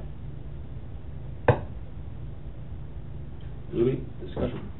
Well, I was just, you look at that, I was looking at that draft RFP for that, and I was just wondering, you figure 10,000 is enough? That looks like there's a... Well, I'm going to go out on a limb here and say I spoke to someone who does that, and they assured me that it can be done for 10,000. Okay, because it's just, you look at that draft RFP, and it just, there's a lot there that has to be... That's right, but if you have someone with the expertise, that's doable. And most of that information should be readily available, you just have to investigate it, yeah. Mm-hmm. It's pulling it all together. I'm disappointed, or what I guess you can call it, that this would potentially be that expensive. But at the same time, if we have some outside expertise on this, I feel like it is something that we've got broken right now, and if by fixing it we would save more than that extra 5,000, and I feel very certain that we would, then it's worth it. So I am nonetheless seconding it and voting for it. Great. I think it's important too that we've had this on our radar now. Yes. For a couple of years anyway, and while it's on the radar, in order to get it shot at, you need somebody to do it, and we certainly, I think we need someone to pull it all together, and I think the 10,000 very well may be a wise investment, because we have some issues and we need to have it looked at professionally. Counselor? Okay, I didn't know what the social planning thing was about, and reading the RFP gave me a lot of information. First of all, I want to say the excellent plan for the whole overall thing. I was very, very pleased with that. Your timeline on everything, I know it's not the RFP, but on the whole thing, it's like really good job on that. I really love to see that laid out that way. So that's the first thing. But on the RFP itself, no, this doesn't have anything to do with the schedule. The schedule's great, and I really appreciate that. But on the RFP, you know, to me, I went back and went, well, what's the problem we're trying to solve? And I don't think the RFP, as it's written, actually gets to that, because this RFP seems geared more towards a community-facing traditional social issues like, you know, poverty and unemployment and those kinds of things, which aren't, those aren't the kinds of groups that we fund. Like, we have a food bank here, and they never come and ask us for money, right? So the criteria about a lot of the stuff that was included in that, I don't think really gets at the problem we're trying to solve. Like, when we talked about this, we talked about standardizing our policies about funding community groups and, you know, how we would do that, and said, I know we had asked staff at one point to develop sort of an application that all groups would fill out, that kind of thing. So to me, the information that I'd rather see are things like an inventory of the groups that we have, and having questions with them of things like, how many members do they have, how many members of the community do they serve, how many people do they hire, how many volunteer hours do they put into the community, how does the group benefit the community, how aligned with the SSP and the OCP are they, or council's strategic plan, that kind of thing. I'd like information about their budget. Do you want to speak before I'm done? Is that okay? I do want to speak for you, if you're okay with that. Sure. Your Worship, that was a quick brain dump, to be very candid, just to get it on the agenda. I am more than open to any other suggestions, and what I would recommend, if it's all right with Your Worship and the rest of council, is for you to send to me what it is that you have in mind, and give me the authority to just compile the information, do the RFP, and send it out. Yeah, I think the point here is that we authorized 10,000 to get someone in here to look at what we want to be looked at. That specific RFP is, you call it a brain dump. I think that's a wonderful thing. It's just a draft. But Your Worship, I would like the authority to send the RFP out with council comments, as long as I get those comments before the end of the week, because time is up, yes. We'll get through this motion first. Okay, well, that's good to hear. That's good to hear, because quite honestly, I didn't see it going where, I didn't see that we would get the information that we need to get based on that, and I'm not quite sure how we will get that information, but to me, it's not about, you know, demographics as much as it is about the specific groups that come to us, right? And so I'm not sure that hiring an outside consultant is the way to do it. I mean, of course, maybe it is, because we don't have staff time, so. It's not only staff time, Your Worship, it's the objectivity. Yeah, I think it would help us, both staff and council and the community, to have that objectivity. And I agree, Councillor Moore, that you know, the goal is to investigate, I guess is the word, the community groups we fund and their value and where council wants to go. And I think that could be reflected in the RFP. Mm-hmm. It would be reflected, it will be reflected. Mm-hmm. Yeah. Katie, so when I read this first thing, my eyes definitely anchored to draft RFP for, you know, it just totally just, here's more or less what the RFP could look like. Is how I read it. Someone was going through, I just, you know, it was all with a grain of salt. The section 2 in inventory, I mean, that more or less describes what you're saying, as well as section 3. And, you know, if there's a bit more, few extra steps in section 1, I'm not too worried about it, because really this, when you think about it, it's an RFP just to find the person with the skill set to basically get that person in the door so that they can look at things and we can talk with them and say, okay, this is, you know, what we're going to do. So I'm just not too worried about the details in the RFP, so long as it attracts the person with the right skill set, that's all that matters to me now. Okay, Councillor Thatcher. I'll say, yeah, it is just a draft, and I agree with Councillor Moore that there should be a lot of those questions should be in the RFP. But I still think that, I don't think council or staff has enough time to do this. I think it's going to take quite a bit of work to compile this information. So, I think getting an outside resource to do it is the way to go. But we should have some of the questions that Councillor Moore in the RFP. Yeah, I and agree. Yeah. Yeah, and I think that's great, and I think that's been expressed as possible. Probably will be done. Because we're not just looking at social issues, right? A lot of the groups that we fund support us economically. So if you just focus on social, Still social studies. Okay, well, it depends on the definition, I guess. So That's right. So then, would we get a chance to see the RFP before it goes out? If we authorize this tonight, would we see the RFP again before it goes out? Your worship, I don't have a problem, as long as we can get it out of here by Friday would be great. So if you could even just draft me an RFP. No, I'll just give you stuff to put in, I won't draft one. Okay, so you're gonna give Ms. Arnott stuff? Yeah, I'd be happy to. When I get the we all information, I will circulate it to council, we will put it in the general information package for all public to see, and, you guys can yay or nay it. Yep. Okay. wait a minute, I have another thing on that. Oh, the other thing is, I mean, I understand the staging of all of these projects and planning, and that's really important, but I don't think we have to say, drop dead, we have to have this all done by December. If we were to go into January, for instance, we'd still be so far ahead of where we've been any other year. So, Well, yeah, but I think the goal of council, was expressed in, resolutions, was to proceed as soon as possible. So I think that's what we're trying to do. Yeah. well, it was, but I mean, and have That's what we're trying to do. have it make sense, right? That's what we're trying to do. Yeah. I mean, council was June 1, and we're not June 1, so things do slip, and it's okay. It's not the end of the world. But we are trying to do the best we can. Anyway, Right. the motion is to authorize it to a limit of 10,000. All right, on that, all in favor? Okay, but, yeah, I don't want, well, okay, I guess since it says draft, that's okay. I just don't want, Well, this that RFP. is just, once we get the person, we're not Mhm. talking about the RFP, but the motion is to approve up to 10,000. Man, but to That's get the the motion. person, you have to be asking for what you want them to be doing. We're approving to up to 10,000 is what we're doing right now. Right. The RFP is not in the motion, right? No. It shows a draft of the motion, or a draft of the RFP. Just authorizes us to go for RFP. Right. Council Moore will have to trust that staff will include her comments and send it back to council.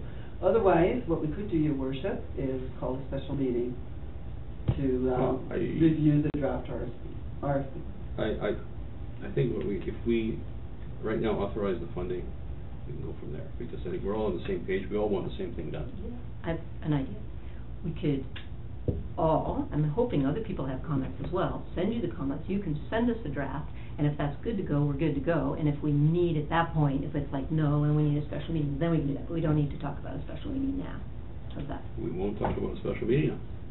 Okay. I'm gonna call a question on the motion, all in favor? Opposed, motion's carried. Second of all, council instructs staff to proceed with the financial plan process as recommended. Let me move over to that, and I have to make this bigger so I can read it.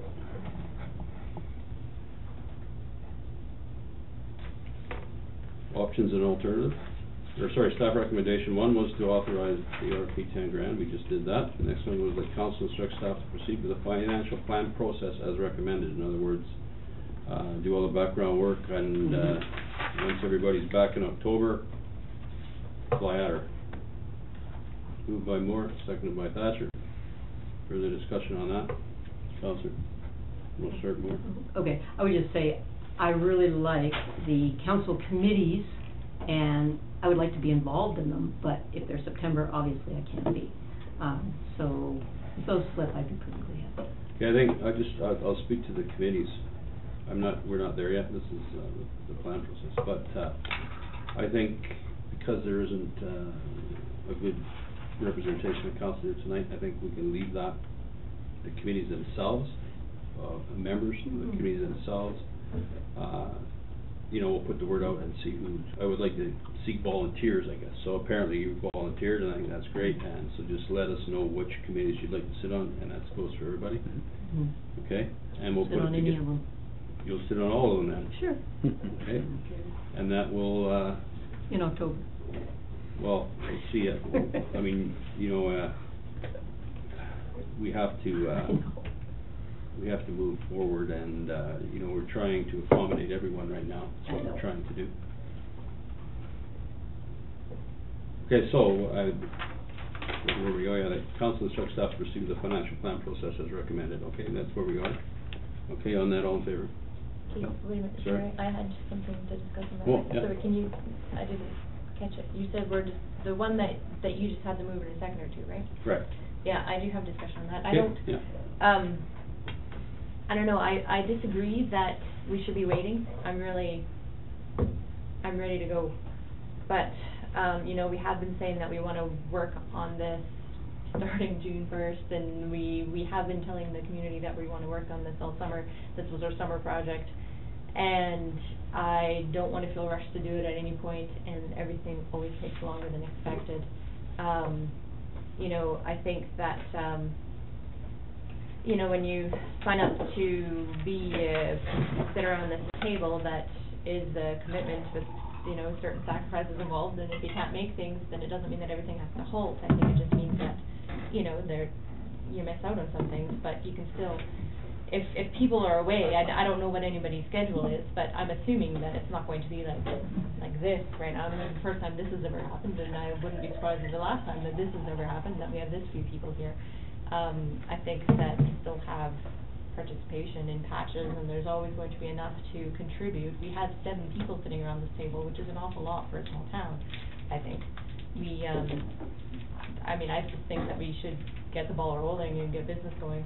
I mean, that being said, if staff has already, you know, if staff has decided that they have enough or too much to do ahead of time, you know, that there really would be no benefit to having council part of the process any sooner, then okay. But if there is any benefit to having council part of this process sooner than October, I really think that we should at least start and then get going on it. I think there are, yeah, and very well said, by the way.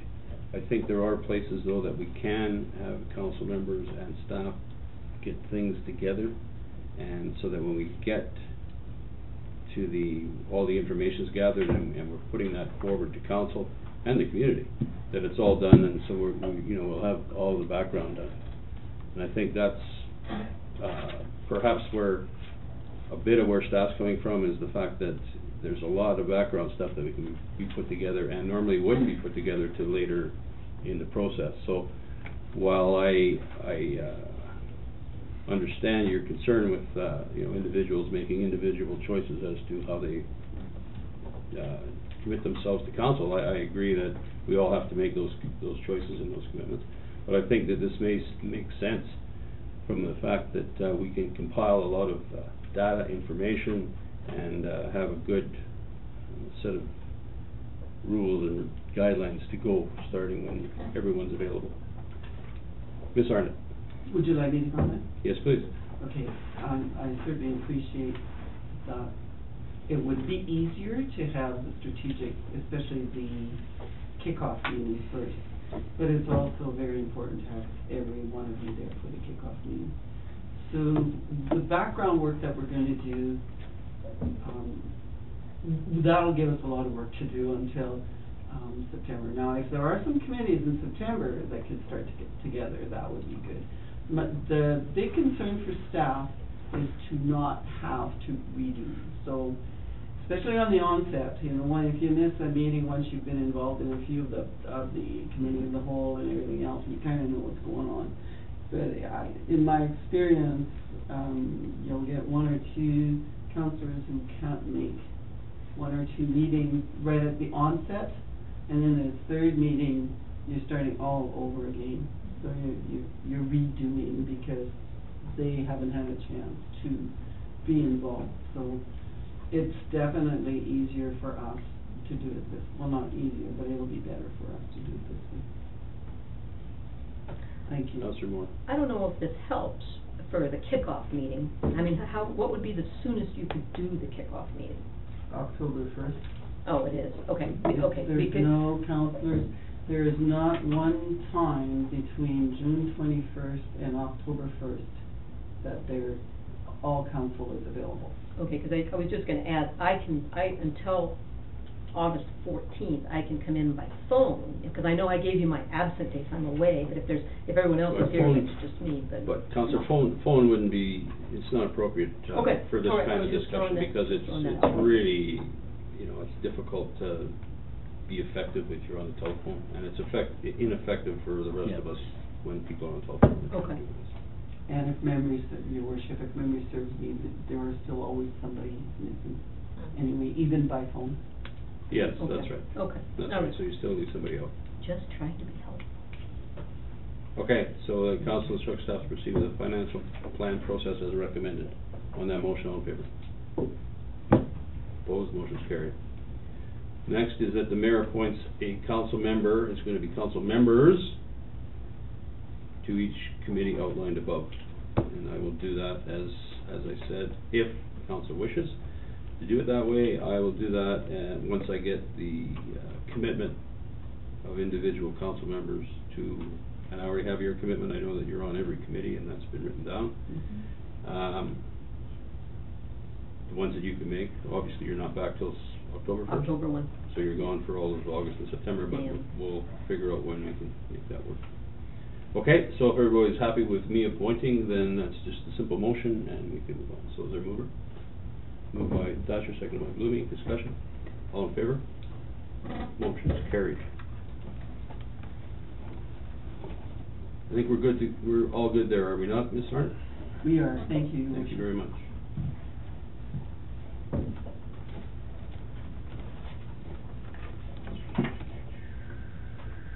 A request arising from correspondence, an email from Ms. Ross regarding the penalty she paid for 1740 Park Street taxes. Ms. Ross is asking us to waive the penalties, and as we all know, taxes are due at the same time every year. Ms. Butler? Oh, I thought that... Well, excuse me, Your Worship, Yeah. Ms. Butler has a little bit of background as to what happened with... Well, we saw the letter, but anyway.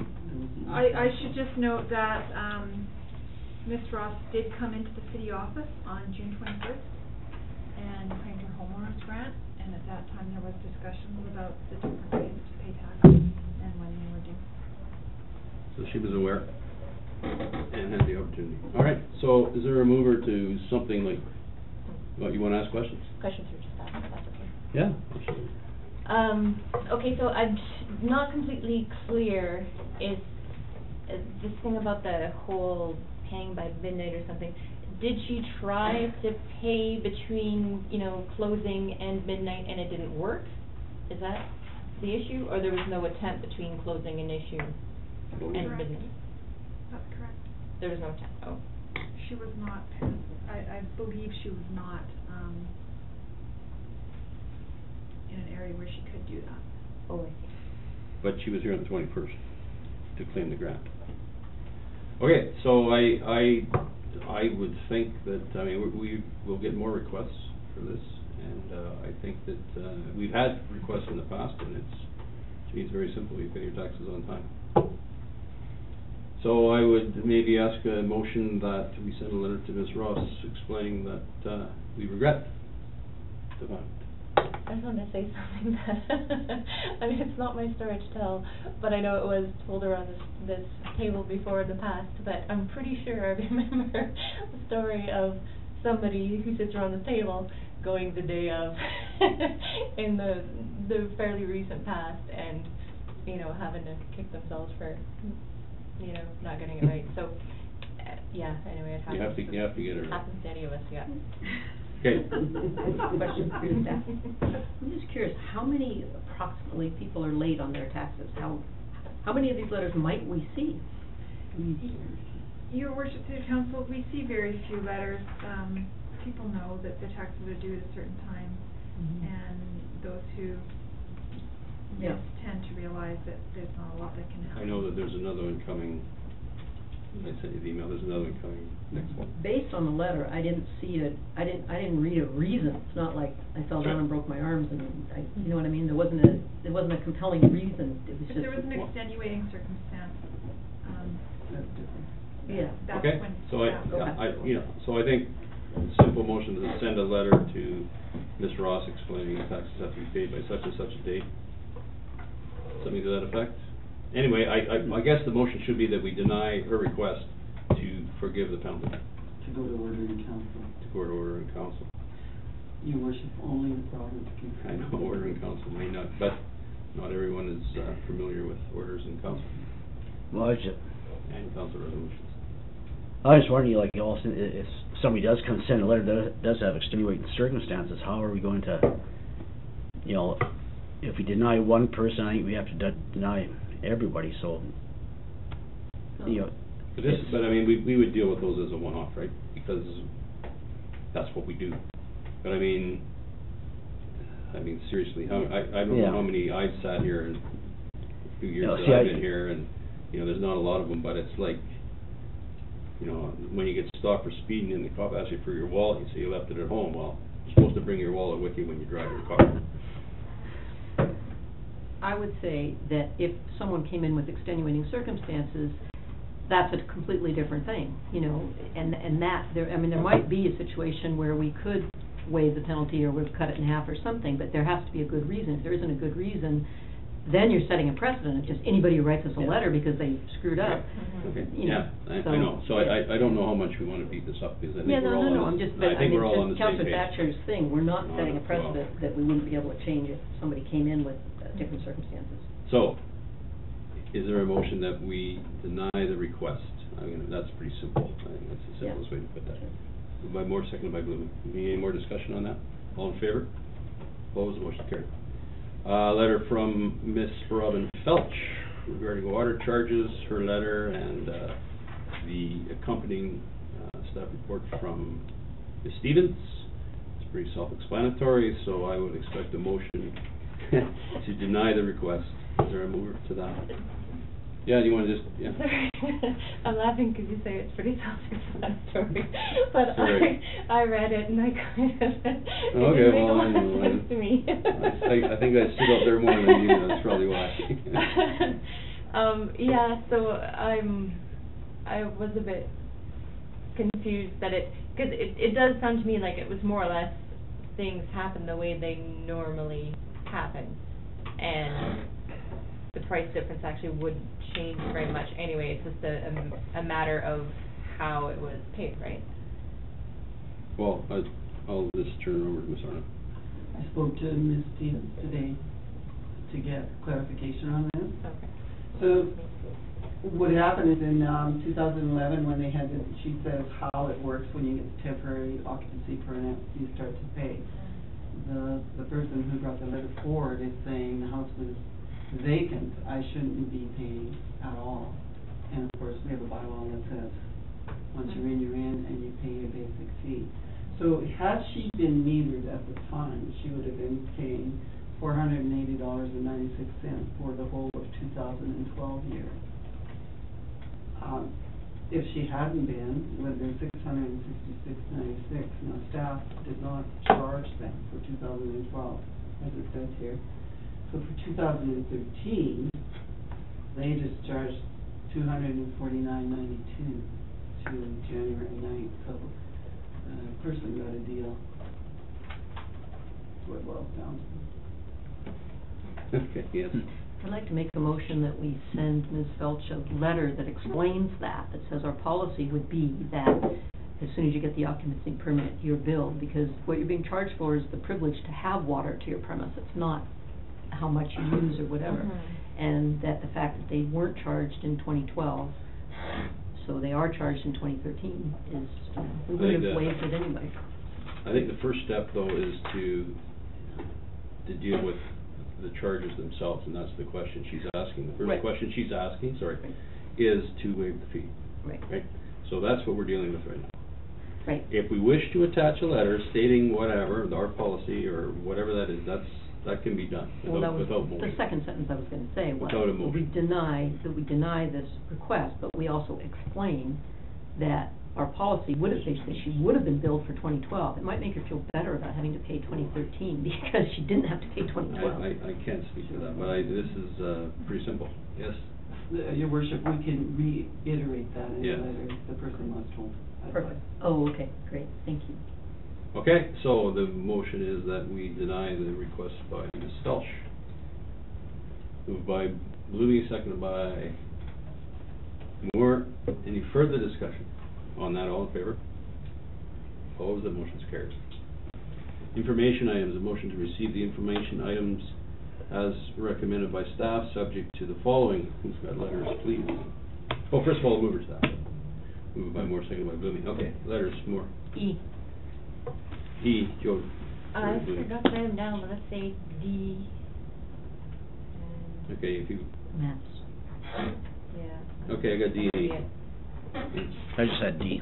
Okay, so let's, sorry. Your worship, C should read recommendation Oh, yeah, to fund sorry. the incremental $10,000 from operational surplus. Okay, did everybody get that? Because that's important. That would be the staff recommendation. We didn't get to that point, we're remiss in doing that.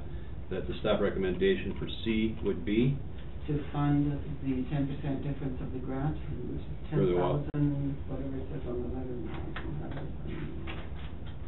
that's for the fuel treatment, right? Well, That's right. Fire Well, Prevention Initiative. Staff recommendation is to, 10,200, no, that's not it, sorry. 10% of 11, so $11,111. okay, so that's on C. So maybe we want to have a discussion on that while we're there, before we get to D and E. So let's discuss C. Yeah? Great, cheap money, let's go for it. Okay, so if there's no further discussion, we'll move on. D, Well, who had I D? think both me and Jody both did, but I know, I think they looked very good. They had a sample one at that last Tourism Ross meeting, and it looked, I think it's gonna look really good downtown in here in LaFace Square. There's one side left open, I think, that, for the city. Oh, okay. Is there one side left open for the city? No, Thank this you. is, I mean, I don't know, I hadn't really decided how to talk about this on this table tonight, but, yeah, it's just kind of an awkward situation, I guess, is that back when we were dealing with the downtown build, the communication task force and people around that, and then I think some councillors were involved, I don't know, there was discussion about city using one side. There's a lot of discussion about that, and so I brought it up in a Tourism Roslin meeting, but was told that, no, it's already decided, it's already done, and in fact, sent to print, and, we can't make any changes, and so I had to come back and report to you guys that it was a done deal, we had lost the opportunity. Mhm. And then, now, at the last meeting, we were showed the three sides were just on paper at, I think 2/3 the size they were going to be. And then one side was, which isn't shown here, actually, one side was, in its done form, I think, or at least almost done. It's what the others would look like. So it was the size that the others would look like, the material the others would look like. And it basically just has directional sign, kind of like what the banners have. It just had, I don't know, City Hall this way, Ski Hill this way, or whatever it was that said. Anyway, so it's too bad that we don't have them in here, actually, so we can take a look. There were some recommendations made about different colorings and the size of the maps and whatnot. There was concern about the maps not being very easy to read because of the scale they were at. And there's a discussion about, I want to call it white space, although it's not technically white here, gray space, I guess. And, if we could use that, or how to make better use of that. Anyway, I haven't seen anything, or we haven't seen, you know, the board, we haven't seen anything since then on to how those edits might look, if they were made. Yeah, but, anyway, so we don't really need, I mean, there's the issue of if the city should have to, if city council should be approving this as a motion or not. And we have in the past approved the signage manual. I don't think that was us, I think that was before us, the last council, but, you know, council was a United Vote. Yeah, okay. Yeah, August 2008. So that signage manual has already been okayed, and the banners were more or less to a T what the signage manual says. What the signage manual says about the downtown pedestrian kiosk is, and I'll just read it to you so you guys can tell me what you think we should do from here. Downtown pedestrian kiosk. The pedestrian kiosk will be located in Harry Lefebvre Square and feature a more detailed downtown amenities and attractions map that lists business and services offered. The kiosk will be four-sided and may include information such as KCTS Trails Map, Heritage Walking Tour Map, and historical pictures and information about Roslyn and the surrounding area. So, you know, it has not deviated much from this paragraph. The paragraph was in a form of just suggestion, really, and it hasn't really deviated much from that. We still have come up with ideas of ways to use that space, more specifically since. So I don't know what to do with this. Anyway, do we just say, not do anything, say we've seen it and we okay with it and just let it go as it is, or do we say we really do want to have access to, you know, manipulating it with at least one side of these, or I don't know, what do you guys want to do? Well, the recommendation is to receive and file, and this is 3 sides. Right, I see. so the other side is. So I see we receive and file this information on the 3 sides, and most certainly we need to have a discussion on the 4th side. Well, what I can say, though, is that I feel pretty confident that this is getting done. But we aren't dealing with the 4th side right now. But nonetheless, I know that nonetheless. that 4th side does exist already. But we haven't seen it, so we aren't receiving and filing it, and we aren't doing anything about it right now with this information. I understand you want some direction what to do with this 4th side. I understand that. Give direction in members' reports. Okay. But to receive and file these 3 sides, no, seriously, Yeah. to receive and file these 3 sides is what we're asking right now, right? Okay. And if the 4th side, that's for a lot of discussion, actually. On D, yeah. Yeah, okay, so, anyway, so there's the story, and we can bring it up again in my members' reports if you want. Because there is another subject that's, I mean, it's a tourism related subject that, so it may all lump together. Yeah, do that. Yeah, okay, all right, so, anyway, there we go. My comment on that, if the sign, if this whole gray background is sort of a dead space around the sign, if they haven't made them yet, I'd like to see the map bigger, because the way it looked, and I haven't seen the real thing, so I don't really know, but it looks almost unusable, right? As for the 4th side, I think it's perfectly great to have it be directional, because a kiosk like this is not really meant for residents, it's meant for visitors. And visitors don't necessarily, I mean, I don't know what we do with the 4th side, as you say, we'll discuss it, but I think directional signage is really good and helpful to visitors. But the maps are so tiny, right? That's the part that bothers me about it. Are these made? Well, that's the thing, is that at the point of the meeting, the last Tourism Roslyn meeting, Councillor Thatcher, maybe you can help. You know, these 3 sides were on paper. The one side was already made. These 3 sides were on paper. The edit was suggested that, you know, for the maps to be larger. Oh, so, good. you know, to what extent that happened, I don't know, because we didn't see the edit afterwards. We didn't see the regraphing. But it kind of sounded like it was just happening. Yeah, right? they weren't full size yet.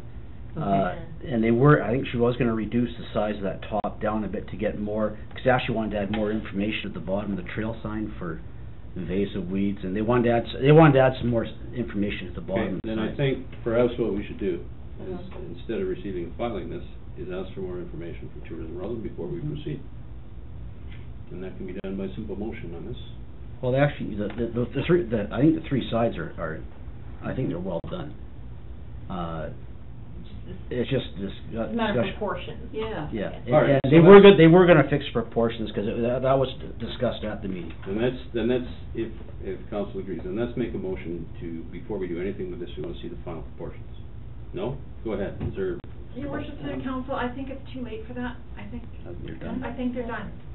I think that they've been printed, and to edit them any further would be an additional cost. Well, But okay, then. they were done after the recommendation that happened that made the maps bigger, That's so they are changed somewhat. Hopefully.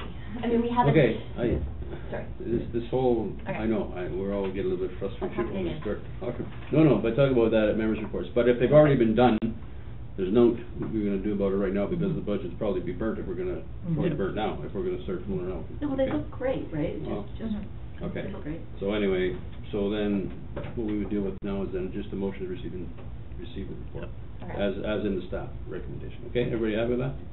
Okay, we'll move on to E. That was me, the Business Attraction Toolkit for BC Communities. I thought that might be useful for us to actually look at it, follow the link, and look at it when we're looking at our strategic goals. So that's just kind of a comment to, because they talk about assessing business readiness, and it might be good to also share with the SC and the Chamber. I don't know if the Chamber gets this. They did, okay, that's good. And the LCIC and the LCCDT. So, and also I was thinking, because if there's going to be a new model of delivering economic development regionally, this toolkit would be a good place to start, because it seemed like it had a lot of really useful information of economic development for small communities. So I think we could use that ourselves as we look at our goals going forward. Yes, we could use it. Okay, anything further on E? Yes? You know, when I read this, I mean, I agree that, yes, we can use this kind of information, and definitely what I'm about to say is nothing against, it's not to say I don't agree with that, because I do agree with that. This information would be helpful. But when I was reading this, part that I mean to be separate from that, is I was really frustrated because I thought, wow, how much money would have gone into making this? Because there is no new, really unique information in this, you know, like it's quite your basic ec dev kind of Right. stuff, and it just and you know, I know that we have groups in our closer community who deal with this subject matter, and they have this, you know, at their fingers. They know this stuff already, and you know, yeah, we're still, the government of BC is still putting money into this instead of schools, you know? Anyway, it just really, it was hard for me to read because I didn't see a single unique or original thought in it. And, yeah, it frustrates me.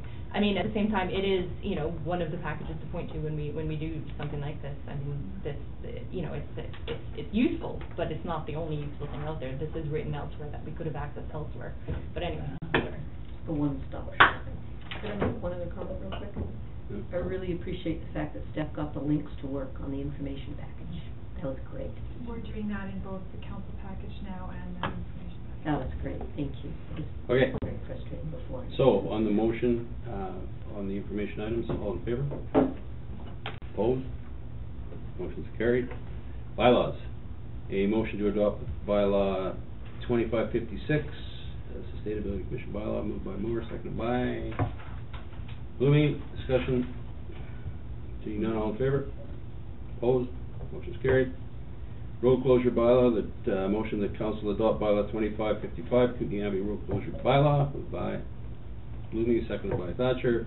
Discussion. Seeing none, all in favor? Opposed? Motion's carried. Members' reports, Councillor Thatcher. Still getting a lot of positive comments about downtown mostly from local people who don't live, you know, people from out the Calsgar Trail. A lot of people are saying, you know, how nice our downtown looks. And it's also nice to see the road on Davis and Cone fixed. A little bit of pavement there goes a long ways. Made a few people happy. Museum numbers, they're up this year a bit, they're up, not up a lot, but they're up. There's more visitors this year than there was last year, so that's a good positive sign. They had a really good successful family day up there, lots of people attended, lots of kids events. It was good. They received a couple grants for some digitization and update their website. And they want to realign their directors' terms, because this year, 7 of the directors, all their terms are up this year, so they're going to try to realign. I'm not sure how they're going to do it, but they're going to try to realign the terms. They're also looking at hosting a gold panning competition next year. I guess it's a big, I guess they're quite popular. They're all over North America. Actually, there's a world championship for gold panning, so they're looking at hosting one next year. A couple events coming up. July 31st, it's called Midsummer Night's Party or something. That's July 31st. August 14th, there's you know where the wild things are. Got displays of bear aware and stuff about invasive plants and food and refreshments. And in September, October, they're going to be hosting some historical lectures. I think a series of 3 of them. So that's going to be going on through September and October. And I was wondering, have we had any usage on their charging stations at all? How do we... The car charging stations? Car charging stations, how do we know... I'm sorry, Your Worship, I can't answer that question. We would certainly have to talk to our manager of planning, and he's away right now. We'd have to tow the cars away that are parked in front of them. No, I'm just curious if you had any usage, and how are we going to record it? Are we going to report it to council? That's a really good question, Your Worship, and we're on it. There you go. Okay. We'll have to use a credit card to use it, so that would show somewhere, right? Do we get some money from that? Your Worship, those are questions we'll have to ask. Okay. I'm just curious what's going on. Take a guess, and I bet the answer is no, not yet. Give it another year or 2. Your Worship, that is a question I asked when we first came in, and I don't have an answer. Okay. I don't know an answer. That's it. Good, thanks. Councillor Blooming, you want to go with... Okay, I need a motion first, that I'll bring up first because I don't want to forget it. It's probably the most important. The broadband grants, we already have a motion from around the table that you guys are okay with the broadband committee putting together, or task force putting together a grant for CIDIT and sending it in on, and having, doing it in the name of City of Roslyn, but having City of Roslyn, of course, staff looking through it and all that first, and then sending it off. But anyway, we didn't specifically have a motion regarding Western Economic Diversification Grant, as well as the SIBAC, which is the Beetle Action Coalition one, Southern Ontario Beetle Action Coalition. So anyway, I am wondering if we could do that right now. So can we make a motion, or I'm making a motion, I move that the broadband task force, through the City of Roslyn can apply for grants, 2 grants, the WD and the SIBAC. Yeah, I think we'll get that. I'll second it. Okay, I don't know if we need any discussion, do we? I do. Can we just make a motion that the committee can apply for whatever grants that they find suitable with the city's approval? You don't have to come back to us anytime there's a grant, because there may be other things out there that may be a perfect CDD grant. We can do these 2 right now, and then... Why not make it general, and then they don't have to come back? Well, maybe they want to apply for a grant to, I don't know where, that isn't... Council doesn't like it. I don't know. For broadband. I guess potentially there'd be one where someone sitting around this table would say, oh, but if we use this, if the city applied for some other thing instead of broadband, that might be better than something, right? Potentially. Okay. So anyway. These ones, there isn't really anything else on the go with that. And it's pretty simple. If we need to go any further, we can. Yeah, and with these ones, it is sort of a per project thing, so, if it didn't work out, I don't think it precludes the city from applying for something else anyway. Right, okay, so on the motion, all in favor? Vote is carried. Carry on. Okay. Canada Day, I helped out with the Chamber of Commerce, put that on, of course, and we handed out cake, and it was a nice hot day, lots of people showed up.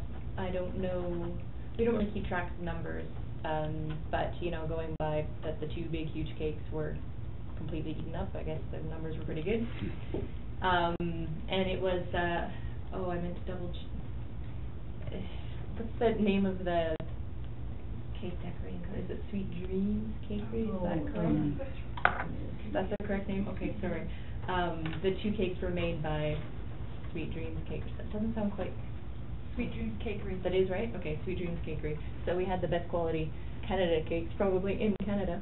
Right on, very good. Yeah, and let's see, the Foggy Goggle Boys, I think was the name of the group that played in Pioneer Park too. And the Follies. Yes, that's right, they sang "O Canada," the Follies people. Now, we have talked about in the past, and, you know, actually, now that I think about it, with so few people here, maybe there's no point. All right, well, I was going to bring up, are we still interested in doing something with Canada Day in the future? We have talked about, you know, makes more sense for the city to be doing that than the Chamber of Commerce, but I don't know, do you agree that there aren't enough people sitting around here to bring that up anyway? I think we need full support of council if we're going to do that. Yeah, all right, so let's drop that. I'll bring it up next time, hopefully, if I remember. Okay, so this, the kiosk issue and the splash page issue, with respect to Tourism Roslyn and how overt a approval process is needed from council for Tourism Roslyn to do what they do. I don't know, there's definitely a bit of a disconnect in the understanding there. You know, as for the kiosk, since that signage proposal was approved in 2008, it was assumed that that sort of umbrellas everything underneath it. And with respect to this, the city and Prince said okay to the rebranding and participate in the rebranding. That was sort of accepted, in my understanding. It seems to me that that was sort of accepted as an umbrella approval of the entire process and to, you know, do what they have to do to get it done for us, kind of thing. Whereas we definitely understood that, okay, get the ball started, you know, get the ball rolling, coordinate this, and each company makes the decisions based on, you know, for their own property is not the right word, but you know what I'm saying. So anyway, that has kind of reared its head in the kiosk issue, and that it does kind of sound like, in spite of Councillor Thatcher and I bringing this up the last meeting, that it's still happening. The kiosk is, you know, the signs are being made, and I believe they've already been made, hey? And I threw you to staff if you've heard an update. Your on that. City Council, I do believe that. I don't hold my toes to the fire. Yeah, at any rate, they're not very open to, that was clear in the meeting, that they're not very open to further discussion from council on that subject. And in the splash page, I don't know. Anyway, I don't even know where to take it from here. I don't know what you guys would like me to do here. And I'll do whatever you would like me to do. You know, I think it makes sense to me that the Chamber of Commerce and City Council would be able to participate in the final product of that splash page, being, you know, the doorway to essentially the homepage of our Earl. And that's a pretty major page. At the same point, they don't really want our input, so how do you want to deal with that? Well, I think, number one, the splash page is the property of the City of Roslyn. If Tourism Roslyn thinks that it should be redesigned, then they should put a proposal forward to council, and council will make the decision. That's simple. I haven't seen a formal proposal, and we've seen some ideas or whatever, but the board, it would be up to the board to make the proposal, not the ED or anything. Like the board would make a proposal to council to change that splash page. And I think that's the normal protocol. I think that's the protocol that anyone would expect if you own property. To me, that has to be made clear. Well, And the other thing, the kiosk itself, I can't speak to what the intent in the past was or what assumptions were made in the past, but again, we're putting this thing on city property. So the protocol from my perspective would be that you ask council. You don't just slap it up and say, no, council, you have no input in this. I mean, that's my opinion, and I think that should be conveyed. And while we're on the subject, and I've met with Mr. Bowman, and we've had conversations, and we'll be having another one this week. It's not about, you're doing bad or whatever. It's about just normal protocol, normal process. I mean, how hard is that? I don't get it. It is inherent in the, I can't remember, what is it, Societies Act or Canada Corporations Act or something that, this relationship is written out, is that, you have to have board approvals for these kind of decisions, right? Anyway, the fact of the matter is that we do keep, that alone doesn't solve the issue because the issue remains. So. So where do we go from there? Yeah. Well, we have to have discussions at the board level between council and the board, and probably, we could go over one at a time, but we have to have a discussion that just says basically,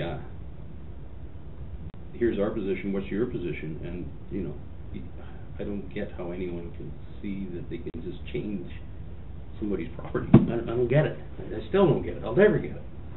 But, and if they have whatever, I think we should sit down and hash this out. That's what we have to do, and I think we would do it with the liaisons, myself, their board, and 3 members of their board or whatever. I think that's the only way to do it. I'm getting to you in a minute. Yeah? Yeah, okay. My opinion. Councilor Moore. Okay, I think that's a great approach. I think it seems like there's been miscommunication. It would probably also really help, we've talked about having a service agreement with them for quite some time, and we haven't ever done it, right? So that would also help. But I think having that conversation and just sort of getting it straight.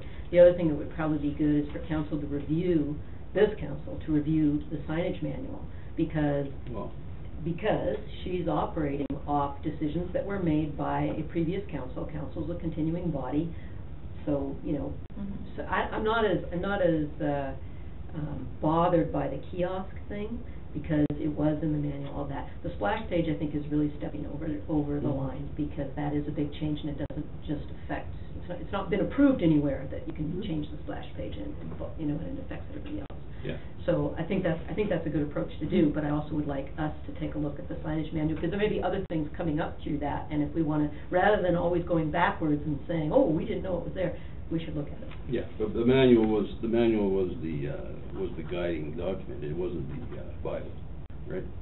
No, I know, but there's things in there that we should all be familiar with, because they may be coming forward again, and we're always being caught sort of. That's fine. So anyway, That's sorry, but anyway, let's leave it that way, and we'll get together with the 3 of us will get together. Okay, so when you say leave it that way, we're just going to figure out a way of coordinating a meeting with. We have to sit down, and of everybody. Okay. I have. Because I do want to say, it has, both Councillor Thatcher and I have, sure. over time communicated that if changes to city property are being made, that, approval has to be, that thorough board approval has to be made, on their board, and then also ours. Yes. So I guess what I'm saying that is that it's not so much a lack of, I don't know, communicating sometimes just doesn't even work. But anyway, yeah. But we'll try that first, because there are other alternatives, I guess. I think we should probably have that meeting sooner than later. Absolutely. And actually before the next tourism laws meeting, which is the 25th. is I it? can't remember. Okay, But well, it'd be good to have that meeting before that Okay. meeting. Then what I'll do, if it's okay with you guys and council, Mr. Bowe and I were gonna get together, this week, and I'll get together with him this week, and I'll set something up. So I'll Yeah. figure out when you guys are available, Okay, okay? sure. Sounds And good. I'll tell them that we want, 2 directors and the chair, the same as Bill's, present from our side, 2 directors and the chair. Okay, all right, you happy with that? You think so? Well, I'm just wondering if, should we have a city staff rep also maybe, or? Well, I think we'll is there just, certain I think we'll appointments do in it, there? we'll do it this way first. Yeah, okay. Yeah, I think so. All right. You got the floor still. You good? Oh, sorry, no, that's all I have right now. Council Moore. Okay, a couple things, and this goes back to you, a couple of questions. What happened with the accommodation inspector, the 1% and 2% that was It's not here. being talked about? Well, I guess it is through you to me, you can't answer. Okay, so that person is coming in August now. Well, see, I'm a bit confused because I did hear that person, I thought I heard was actually here. But if for whatever reason, those properties have not been, the inspection isn't finished, and it's planned to be finished in August. Okay. And then my other thing was, when Tourism Roseland came as a delegation, and they asked about the reallocation of some of the funds, and then I was told there'd been some changes. Could you just update on the changes?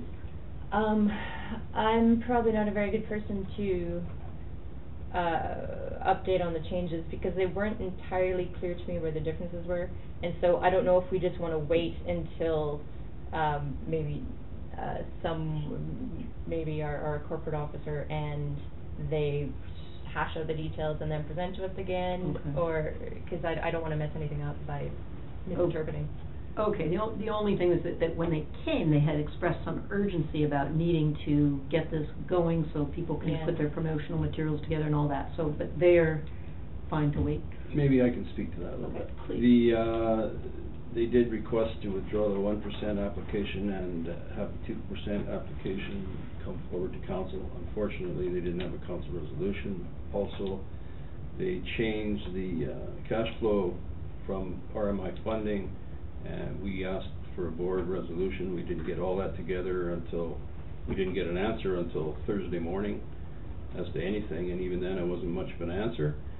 So we said that, and also they were going to ask that we approve in principle.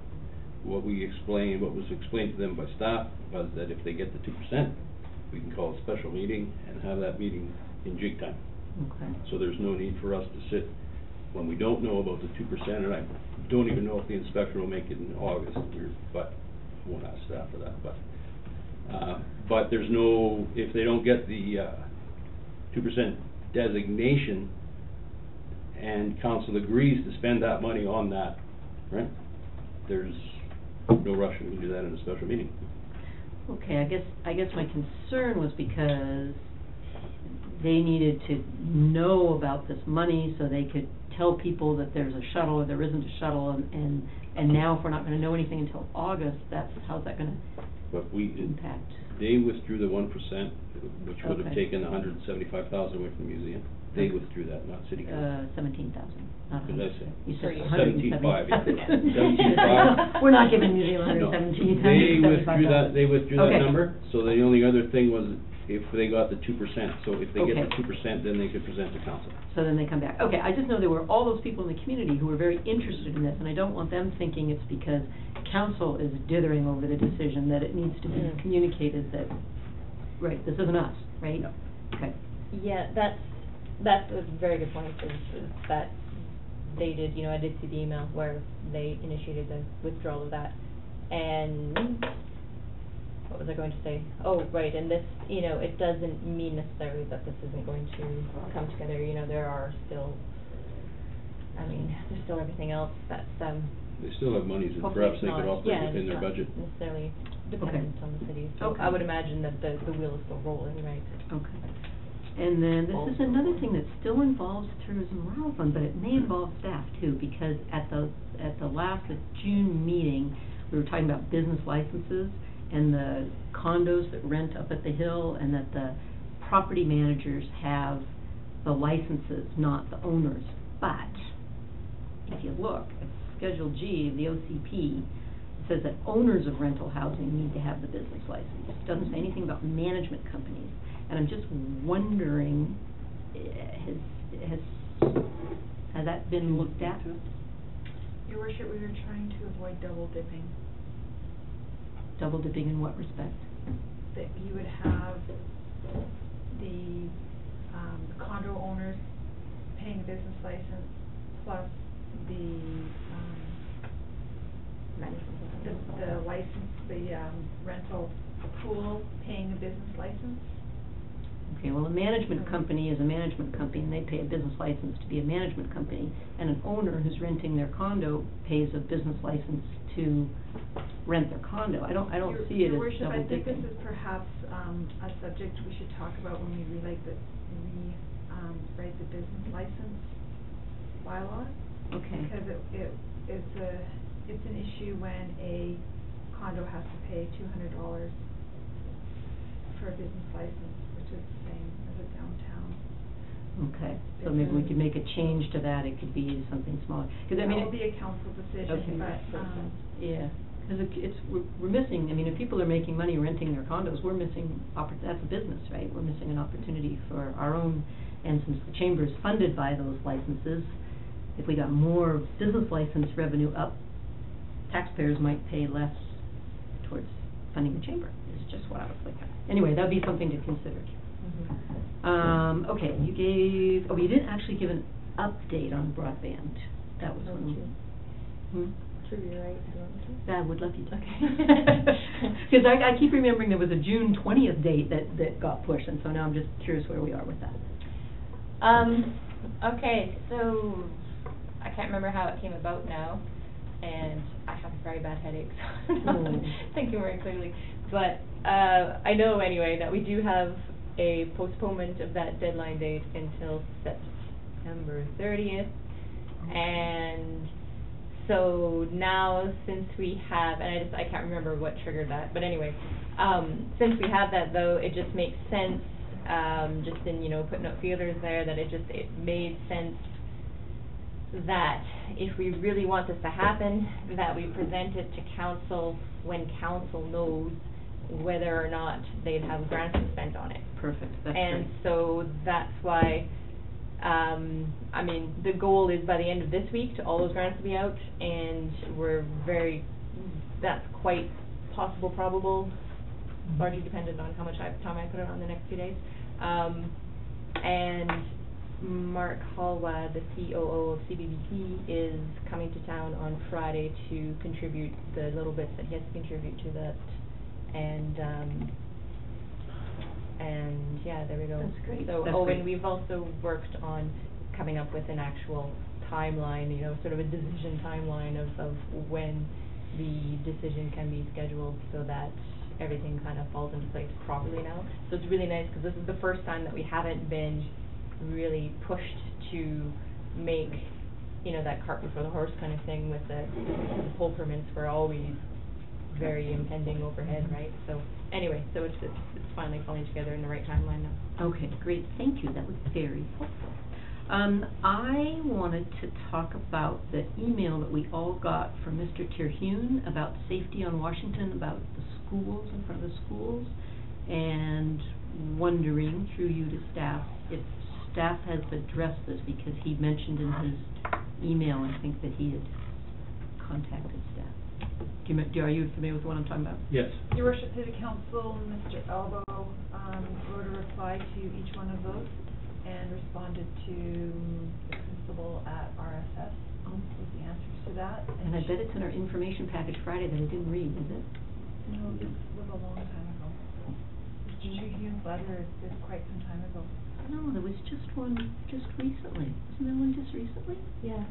There was one just recently, within the last 10 Okay, well, days. we're gonna have to. Okay, I'd be interested. And on that same topic, having Mr. Savard here about Thompson, I'm just wondering if there is something that we can look at about that. Because his point about the RCMP not being really, that much of a presence on the street, and we did have the option of putting back in the speed bumps or his suggestion of a stop sign or whatever. I'm wondering if we do need to look at some of those things, because that concern continues to come back to haunt us. Well, I think what we should do, and the RCMP, or Sergeant Hutton and them are well aware, and they put Mr. Stogmansky on this to get some data. Mm-hmm. So I think we should wait for data. I mean, Okay. I didn't it only realize makes they sense. put him on, getting data on there. Okay. Well, Ms. Butler, Mr. Houghton said that Mr. Stogmansky is going to be monitoring the situation, and they'll get back to us with some kind of what's going on kind of thing. They'll let us know If it's a problem, if they think it's a problem. if it's, Mhm. and they'll do what they can. Mm-hmm. Your worship, it's it's very difficult when you're dealing with speeders, because we as a municipality cannot hand out speeding tickets. It's a motor vehicle. But we can put in speed bumps on our streets or a stop sign, right? Or lay Well, down you- some caps. I think that last year I sent out, there was a report that I sent out that talked about the speed bump option and stop sign option. I can put that back in the information council for council to review again, but I don't think staff's position on that would have changed. Okay. I think that, see what the RCMP does, I mean, Money talks. Money talk, well, then it's probably fair to send a letter to Mr. Savard saying that we're not gonna do anything about it if that ends up, I mean, we'll wait for the well, I think we have to RCMP, wait for the data, but for every Yeah. person that liked the speed bump, there was 5 that hated it, Mhm. you know, so, Yeah. If not 10. if not 10. Okay, well, all right, so we will get the Terhune thing back, and then, okay, so let's see, we're talking about that. I attended the Seven Summits Learning Center presentation for the new educational opportunity, 8 to 12 in town, and I guess, as I read in the paper, it looks like it's a go, and that's pretty exciting. Also, the Sustainability Hub of Learning event recap, the next meeting for that was hold on, July 16th, which is tomorrow, is listed in there somewhere as the 15th, but it wasn't 15th. And that may be it. In our June 7th info packet, I think, there was the Sun Life renewal calculations for the group policy, and calculations are done on individual characteristics of the group, and I'm just wondering, I'd like to see a rate comparison to the group policy through UBCM, because I'm thinking that would be a bigger class. I know we've talked about this before, I'm just wondering if we could look at that. Does staff have a comment on that? Historically, it's just been more, but we can. Has it been? We can go and check for you. Okay. And that's it? Okay, thank you very much. Good for now, just a point of interest that maybe some of you may be interested in, Mr. Justin Trudeau will be in Trail Monday, 1:30 at Gerald Park, and there's a couple people working on getting him here to Roslyn. Yeah, so whether you're a Liberal or not, I think it would be pretty neat to see the son of former Prime Minister. And I'll just leave it at that for now. A motion that the remainder of the meeting of July 15th be closed to the public pursuant to Section 91C and K, that's Labor Relations and Negotiations of the Community Charter, moved by Loomy, seconded by Thatcher. Discussion, all in favor? We're in camera, after we have a brief recess to take aspirin and other things. No, I was thinking maybe Do you have drugs? Do you have drugs? That's some I have. I've had this headache for, I think it's 4 days now, and I've been taking drugs, and it doesn't work. Oh, you had too much fun over there, or what? No.